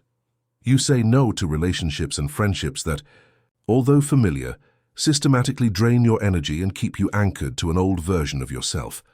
You say no to commitments and requests that are born of guilt or obligation, freeing others from the burden of your silent resentment. You say no to the inner dialogue of your critic, establishing a firm boundary against your own self-sabotage. When the voice of the inner judge begins its attack, you say to it with calm, "Thank you for your opinion, but I am no longer available for this conversation." You say no to consuming information, news and entertainment that leave you feeling anxious, fearful, or cynical. Setting boundaries is an act of radical self-love. It is the sovereign declaration that your peace, your energy, and your purpose are sacred and finite resources, and that you and only you are their guardian. Every boundary you set is a wall in your new temple, a wall that says, within this space only what is sacred, true, and nourishing is welcome. You have heard the echo of your soul, and now you are responding, not with words, not with intentions, but with the living architecture of your existence. You are building habit by habit, choice by choice, boundary by boundary, the sacred temple of your new self. Your second birth is no longer an abstract idea or an internal experience. It is becoming the flesh and blood of your everyday reality. You are no longer waiting to be reborn. You are in the active, practical, and glorious process of building your own resurrection. Chapter 9. The Sovereign's Gaze. We come to one of the deepest and most difficult truths for the logical mind to accept. We don't see the world as it is. We see the world as we are. Our perception is not a clear window to an objective reality. It is a mirror. It is a mirror that reflects with implacable fidelity our own state of consciousness, colored by the filters of our programming, our wounds, and our beliefs. The person you were in your borrowed life, the one with the mask, did not look at the world. He judged it, he feared it, he fought it. His gaze was that of the prisoner, always scanning the courtyard of reality for threats, competitors, and above all for confirmations of his own story of limitation. The gaze of the mask, the gaze of the prisoner, is a gaze of scarcity. It focuses with laser precision on what is missing, on competition, on injustice. It sees a world of finite resources, a zero-sum game where another's success is in some way your loss. It lives in a universe of musical chairs, convinced that there will never be enough for everyone. Judgment. It is a labeling machine. To feel safe in a chaotic world, it classifies every event, every person, every sensation into boxes of good or bad, right or wrong, success or failure. It lives in a world of duality and, therefore, in a state of perpetual conflict. Fear. It is a gaze that travels through time. It projects the unhealed wounds of the past onto the canvas of the future, seeing potential dangers around every corner, betrayals in every promise. Its main question, the engine of its existence, is, what could go wrong? Living with the gaze of the mask is living in a world that is a perfect reflection of your own wounds. And every day, upon seeing that limited and threatening world, your belief in limitation is reinforced, creating a perception-reality loop that keeps you trapped in the same cell. Perception creates reality, and reality confirms perception. It is the snake biting its own tail. The second birth is, fundamentally, a change of perception. It is the act of supreme power of cleaning the mirror. It is learning to take off the scratched and distorted lenses of your mask and to see the world for the first time with a new clarity, a new possibility, and a new compassion. It is learning to see with the sovereign's gaze. The anatomy of the sovereign's gaze, the sovereign's gaze, that of the reborn self who has reclaimed his inner throne, is radically different. It is not a gaze of judgment. It is one of curious observation. It is not one of fear. It is one of creative possibility. It is not one of separation. It is one of fundamental unity. It is a gaze without judgment, the dance with what is. The first and greatest of the sovereign's powers is that he stops fighting against reality. He abandons the most exhausting and useless war of all, the war against what is. He no longer spends his vital energy wishing that things were different from how they are in this moment. A rainy day is not a bad day. It is a rainy day, an opportunity for introspection or for the earth to be nourished. A setback in a project is not a catastrophic failure. It is an unexpected result that contains valuable information for the next step. A criticism from another person is not a personal attack. It is another person's opinion, a reflection of their own map of the world, not a truth about yours. This radical acceptance of what is not passivity or resignation. On the contrary, it is the act of supreme power. Because the moment you stop resisting reality, you stop being its victim. And by ceasing to be its victim, you free yourself to respond to it with wisdom, creativity, and grace, instead of reacting to it with the panic of your childhood programming. It is the difference between trying to stop a river with a concrete wall and learning to navigate its current. It is a gaze of possibility, the alchemy of the question, while the mask's gaze scans the world for problems and confirmations of its limitations. The sovereign's gaze scans the same reality for hidden possibilities and opportunities. Its tool is not the limiting conclusion, but the expansive question. Faced with an apparent obstacle, the mask concludes this is a disaster. It's impossible. The sovereign, accepting the reality of the obstacle, asks, what is the hidden opportunity here? What new door is trying to open through this apparent wall? Faced with scarcity, the mask concludes, there's not enough. I have to fight and compete. The sovereign asks, how could this be an unexpected source of abundance? What creative resources can I mobilize that I hadn't considered? Faced with a conflict with another person, the mask concludes, this is terrible. I'm right and the other is wrong. The sovereign asks, what is the lesson this situation has come to teach me about myself? What part of me is being reflected in this person? The sovereign understands that the quality of his life is determined by the quality of the questions he asks himself. A question is a command you give to your subconscious and the universe. Victim questions, why me, can only bring victim answers. Creator questions, what can I create from this, inevitably bring creator answers. He has trained his mind to ask questions that open doors, instead of those that lock them. It is a gaze of compassion, the holographic perception. Finally, the sovereign's gaze radically transforms his relationship with other human beings. The mask's gaze looks at other people and sees masks. It sees competitors, threats, judges, strangers, pawns in its game. It lives in a world of fundamental separation, of me against the world. The sovereign's gaze, on the other hand, has been trained to see through the masks. He looks at other people and sees, behind their defenses, their egos and their often clumsy behaviors, beings. He sees their wounds, their childlike fears, their desperate longing for love and belonging, the same fundamental essence that resides within him. This compassionate gaze is not sentimental or condescending.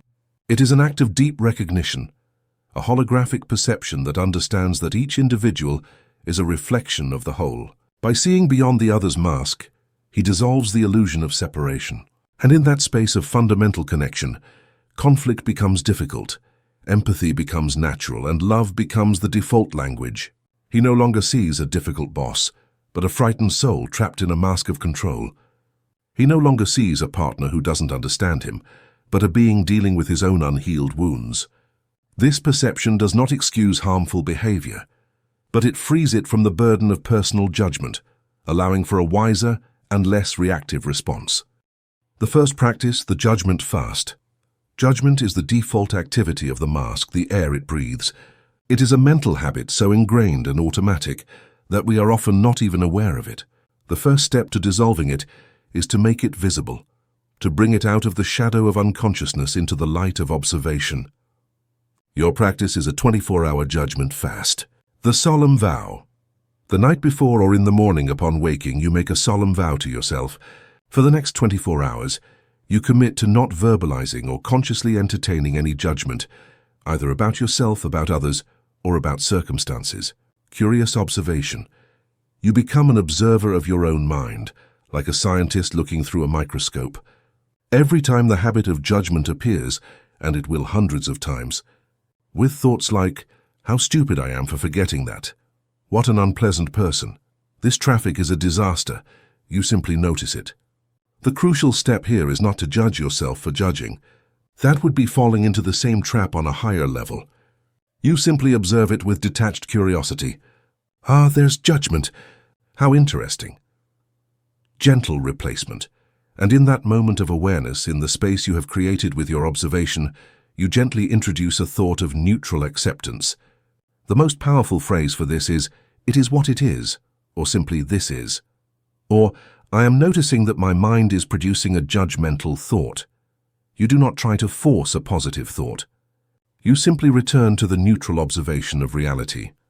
This exercise at first will show you the astonishing and exhausting frequency with which your mind operates in judgment mode.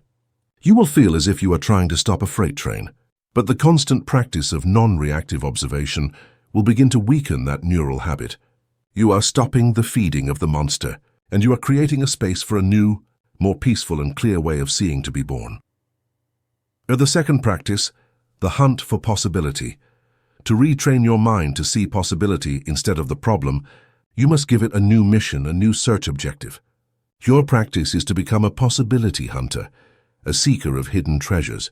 Your journal is no longer a place to record your problems and complaints. It becomes your alchemical opportunities journal. Every night before sleeping, your mission is to find and write down at least 3 opportunities that presented themselves to you that day, especially those that were cleverly disguised as problems, setbacks, or inconveniences. For each one, you write down 3 things. The problem, the mask's perception. My flight was delayed 3 hours. The opportunity, the sovereign's gaze. It was an opportunity to practice patience and radical acceptance. I had time to read an entire book that I had been wanting to read for months. I had a fascinating conversation with the person sitting next to me. Gratitude, the heart seal. I am grateful for this unexpected time of calm and for the human connection that came from it. By doing this, you are consciously rewiring your reticular activation system.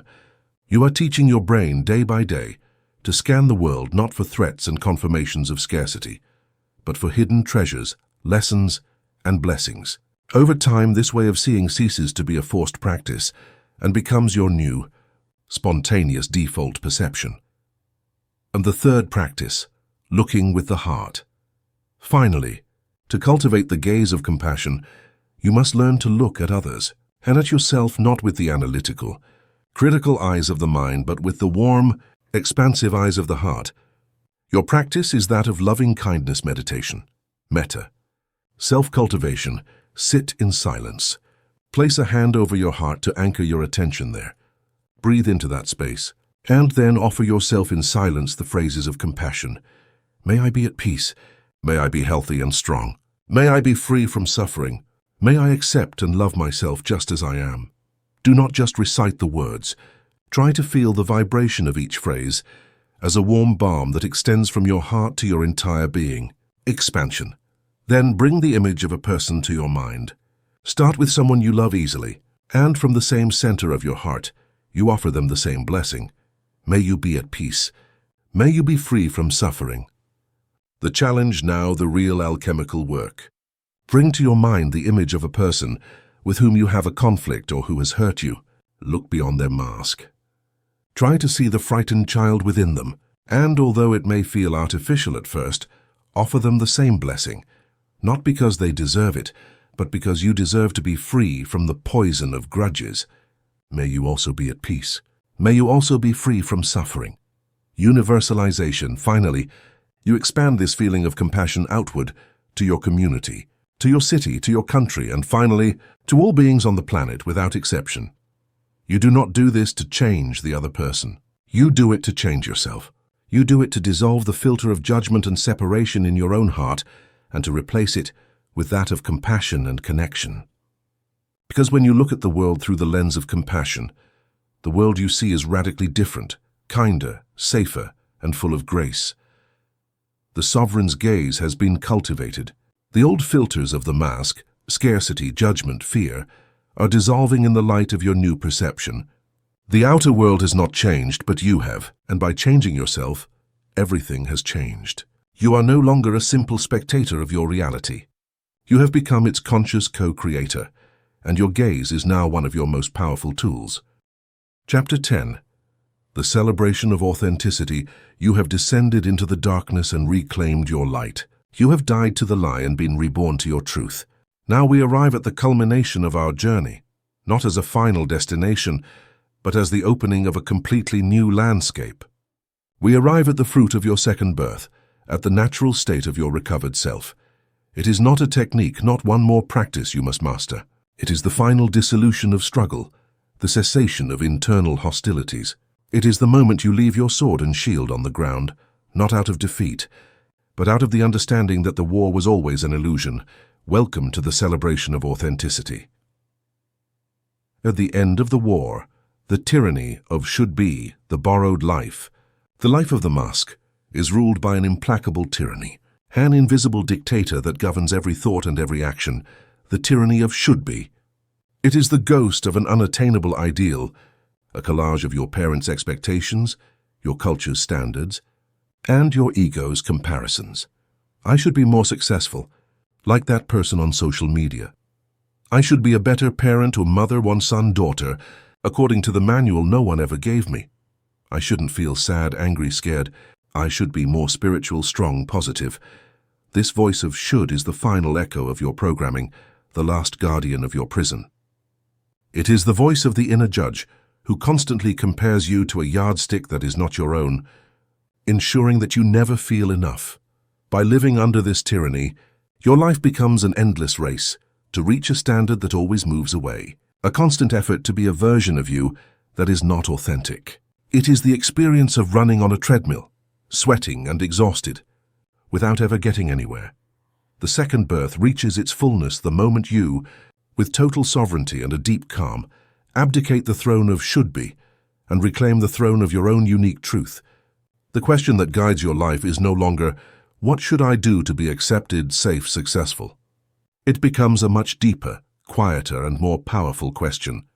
What is it that my soul, in its infinite wisdom and uniqueness, longs to express through me in this moment? This is the great liberation. It is the end of the civil war that has been raging within you. It is the beginning of a life lived, not from obligation or effort, but from a deep, natural, and joyful alignment with the truth of who you are. You stop trying to be a good copy of someone else and embrace the glory of being an original masterpiece. The anatomy of an authentic life. What is a life lived from this place of authenticity like? It is not a life of perfection. It is a life of integrity. It is not a life without challenges. It is a life where challenges are met with the totality of your being, without masks or armor. An authentic life radiates three unmistakable qualities, like the heat, light, and color that emanate from a fire. It is a life of radical self-trust, the sovereign on the throne. The person who lives his borrowed life has his center of authority outside of himself. He constantly seeks answers in books, from gurus, in the opinions of others, in social trends. His life is a desperate search for external validation and direction. The person who has been reborn has performed a deep and silent power shift. He has reclaimed his throne. He has learned to trust his soul's echo as his primary and most reliable advisor.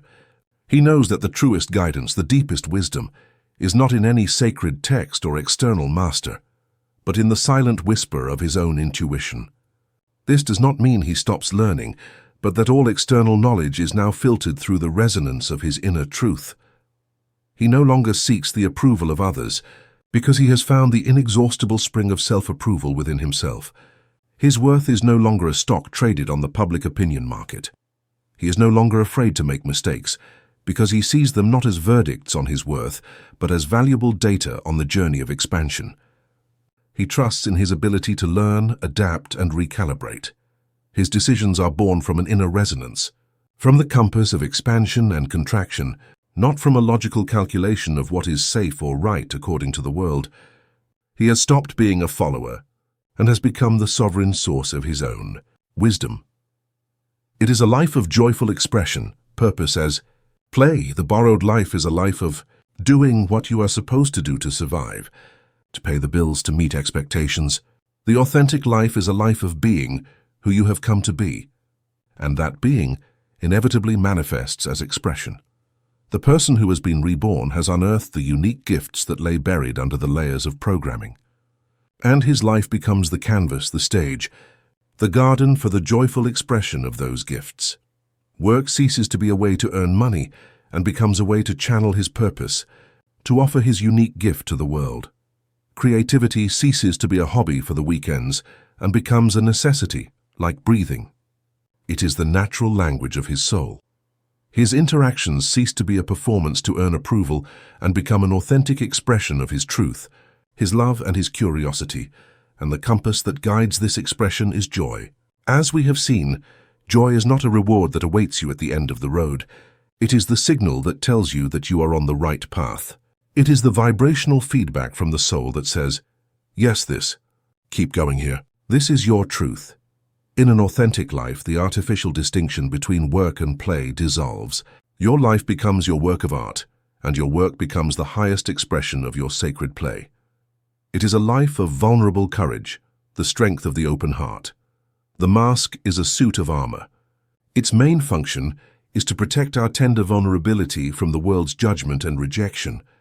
Living without the mask, therefore, is not an act of weakness, but requires immense and constant courage. Authenticity is the courage to be vulnerable.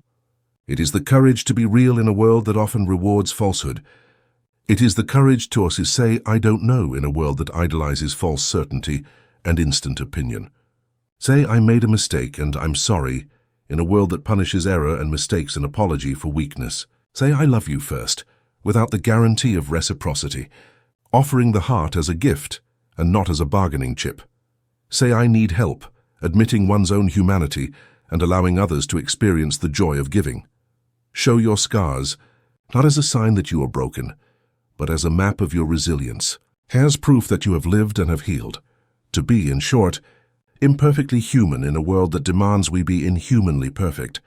This vulnerability, which the ego fears like death, is paradoxically the source of the greatest, most magnetic power. It is the portal to true intimacy and human connection. It is what inspires trust in others, because in a world of polished masks, there is nothing more beautiful, more healing, and more powerful than a naked, courageous soul. Upon reaching this stage of integration, the practices you have learned throughout this journey begin to transform. They stop being conscious exercises that you have to do and become intrinsic qualities of your being. The scaffolding you used to build the temple is no longer necessary, because you have become the temple. The first practice, the dissolution of technique, from effort to grace. The reborn self no longer clings to techniques, not because he has abandoned them, but because he has practiced them with such devotion that they have become automatic, subconscious, as natural as breathing. Conscious effort dissolves into a state of grace.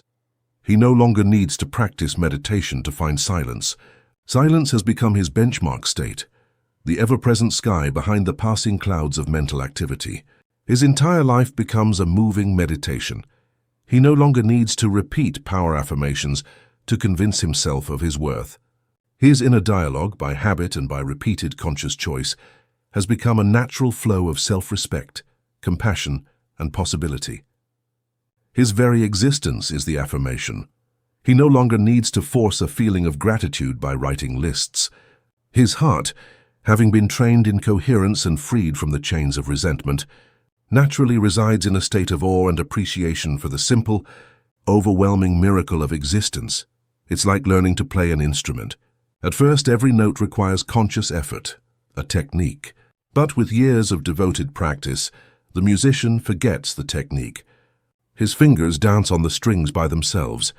He doesn't play the music. He becomes the music. You have stopped doing the practices. You have become their living embodiment. The second practice, the embodiment of the principles, the living manual. The life of the practical philosopher is the living embodiment of the principles of this manual. They are not concepts you remember. They are truths you inhabit. He lives beyond programming. He lives in a state of consciousness of choice. He is no longer a puppet of his childhood programming. He observes old patterns when they arise, with the serene distance of a sage, and chooses at every moment to respond from his present truth instead of reacting from his past wounds. He has become the ghost in the machine, the conscious operator of his own system. He lives beyond contracts. He no longer lives chained to the invisible loyalties of his past. His only sacred loyalty is to the expansion of his own soul. He moves through the world with a freedom that comes from having annulled the old contracts of limitation and having signed a new sacred pact with himself. He is a sovereign nation that establishes diplomatic relationships, not treaties of dependence. He lives beyond the mask. The authentic self has stopped performing. His life becomes an expression, not a performance. The immense amount of energy he used to spend maintaining the mask, managing fear and seeking approval, is now available for creation, for service, for love, and for joy. It's as if he had been driving his whole life with the handbrake on and suddenly he has released it. He lives the cycle of rebirth. Finally, he understands in his cells that the second birth is not a single event but a continuous process. He becomes a master of letting go. He gracefully lets go of the versions of himself that no longer serve him. He lets go of relationships that have run their course. He lets go of ambitions that no longer resonate. And in the space created by that release, he welcomes the new that longs to be born. He no longer fears death in any of its forms, because he knows that every death is the prelude to a new and more glorious resurrection. The endless celebration. The celebration of a life that is no longer borrowed, but fully owned. A life that is not endured, but loved. A life that is not an apology, but a declaration. Go now and live. Our journey began with an invitation, with the unsettling question of whether the life we were living was truly our own. We started as actors in someone else's play, reciting a script we hadn't written. And throughout this manual, we have undertaken the most sacred of revolutions, the revolution of the self. In the first part, we diagnosed the nature of our prison. We explored the architecture of our first birth, the hypnotic programming that formed our identity. We made visible the invisible chains, the soul contracts that bound us to obsolete loyalties, and we unmasked the ego's mask, the character we had performed with a painful fidelity, a shield that became a cage. Then, in the second part, with immense courage, we began the ritual of death. We made the decision to die to that borrowed life, venturing into the dark night of the soul. We lit the fire of forgiveness to cut the chains that bound us to the past, both to others and to ourselves. And we learned to inhabit the fertile void, the sacred chrysalis of the space between lives, trusting in the process of dissolution. Finally, in the third part, we celebrated the rebirth. From the silence, we listened to the echo of the soul, the first sign of our new life. We began to build the new body of our habits, choices, and boundaries. We learned to see the world with the gaze of the sovereign, free from the filters of judgment. And we arrived at the celebration of authenticity, the art of living from a deep and joyful alignment. We have completed the journey. We have died. We have been reborn. But the final revelation of this manual, the secret that is revealed at the end of every initiation, is that a second birth is not a single event. It is not a destination that is reached. It is the beginning of a constant rebirth. The authentic life is not a static state of perfection. It is a dynamic process of constant becoming. It is an eternal cycle of death and rebirth. Every day you die to the person you were yesterday, with your old certainties and your limitations, and you are reborn to the person you are today, with new wisdom and new potential. You have learned not to fear the death of the ego, because you know it is the necessary condition for the resurrection of the soul. You have learned not to fear the void, because you know it is the womb of your next creation. Life ceases to be a search for a fixed identity and becomes a dance of impermanence. You become the phoenix who does not fear the fire, because it knows that fire is the secret of its own glorious rebirth. Your journey of learning has ended. Your life as a being in constant rebirth begins now. Your practice is no longer a technique, but a memory and a choice. In every moment, when you feel the old seductive temptation of the mask trying to return to your face, when you feel the temptation to sign an old contract again, pause, breathe, and remember the sovereign, authentic, and free being you have discovered within yourself, and ask yourself the question of the reborn. It is no longer, who am I? But who do I choose to become today? Embrace the glorious uncertainty, celebrate impermanence, and dance with an open heart in the endless cycle of your own magnificent evolution. If this manual for the second birth has awakened the authentic self within you and invited you to your own rebirth, we ask that you continue this journey of expansion. Subscribe to our channel Path of Knowledge for more wisdom that liberates the soul. Like this video as a declaration of your second birth. Share this knowledge with someone who is ready to die to their past and be reborn in their power. Thank you for your time, for your immense courage, and for the brave decision to respond to the invitation. The ritual is over. The celebration is just beginning.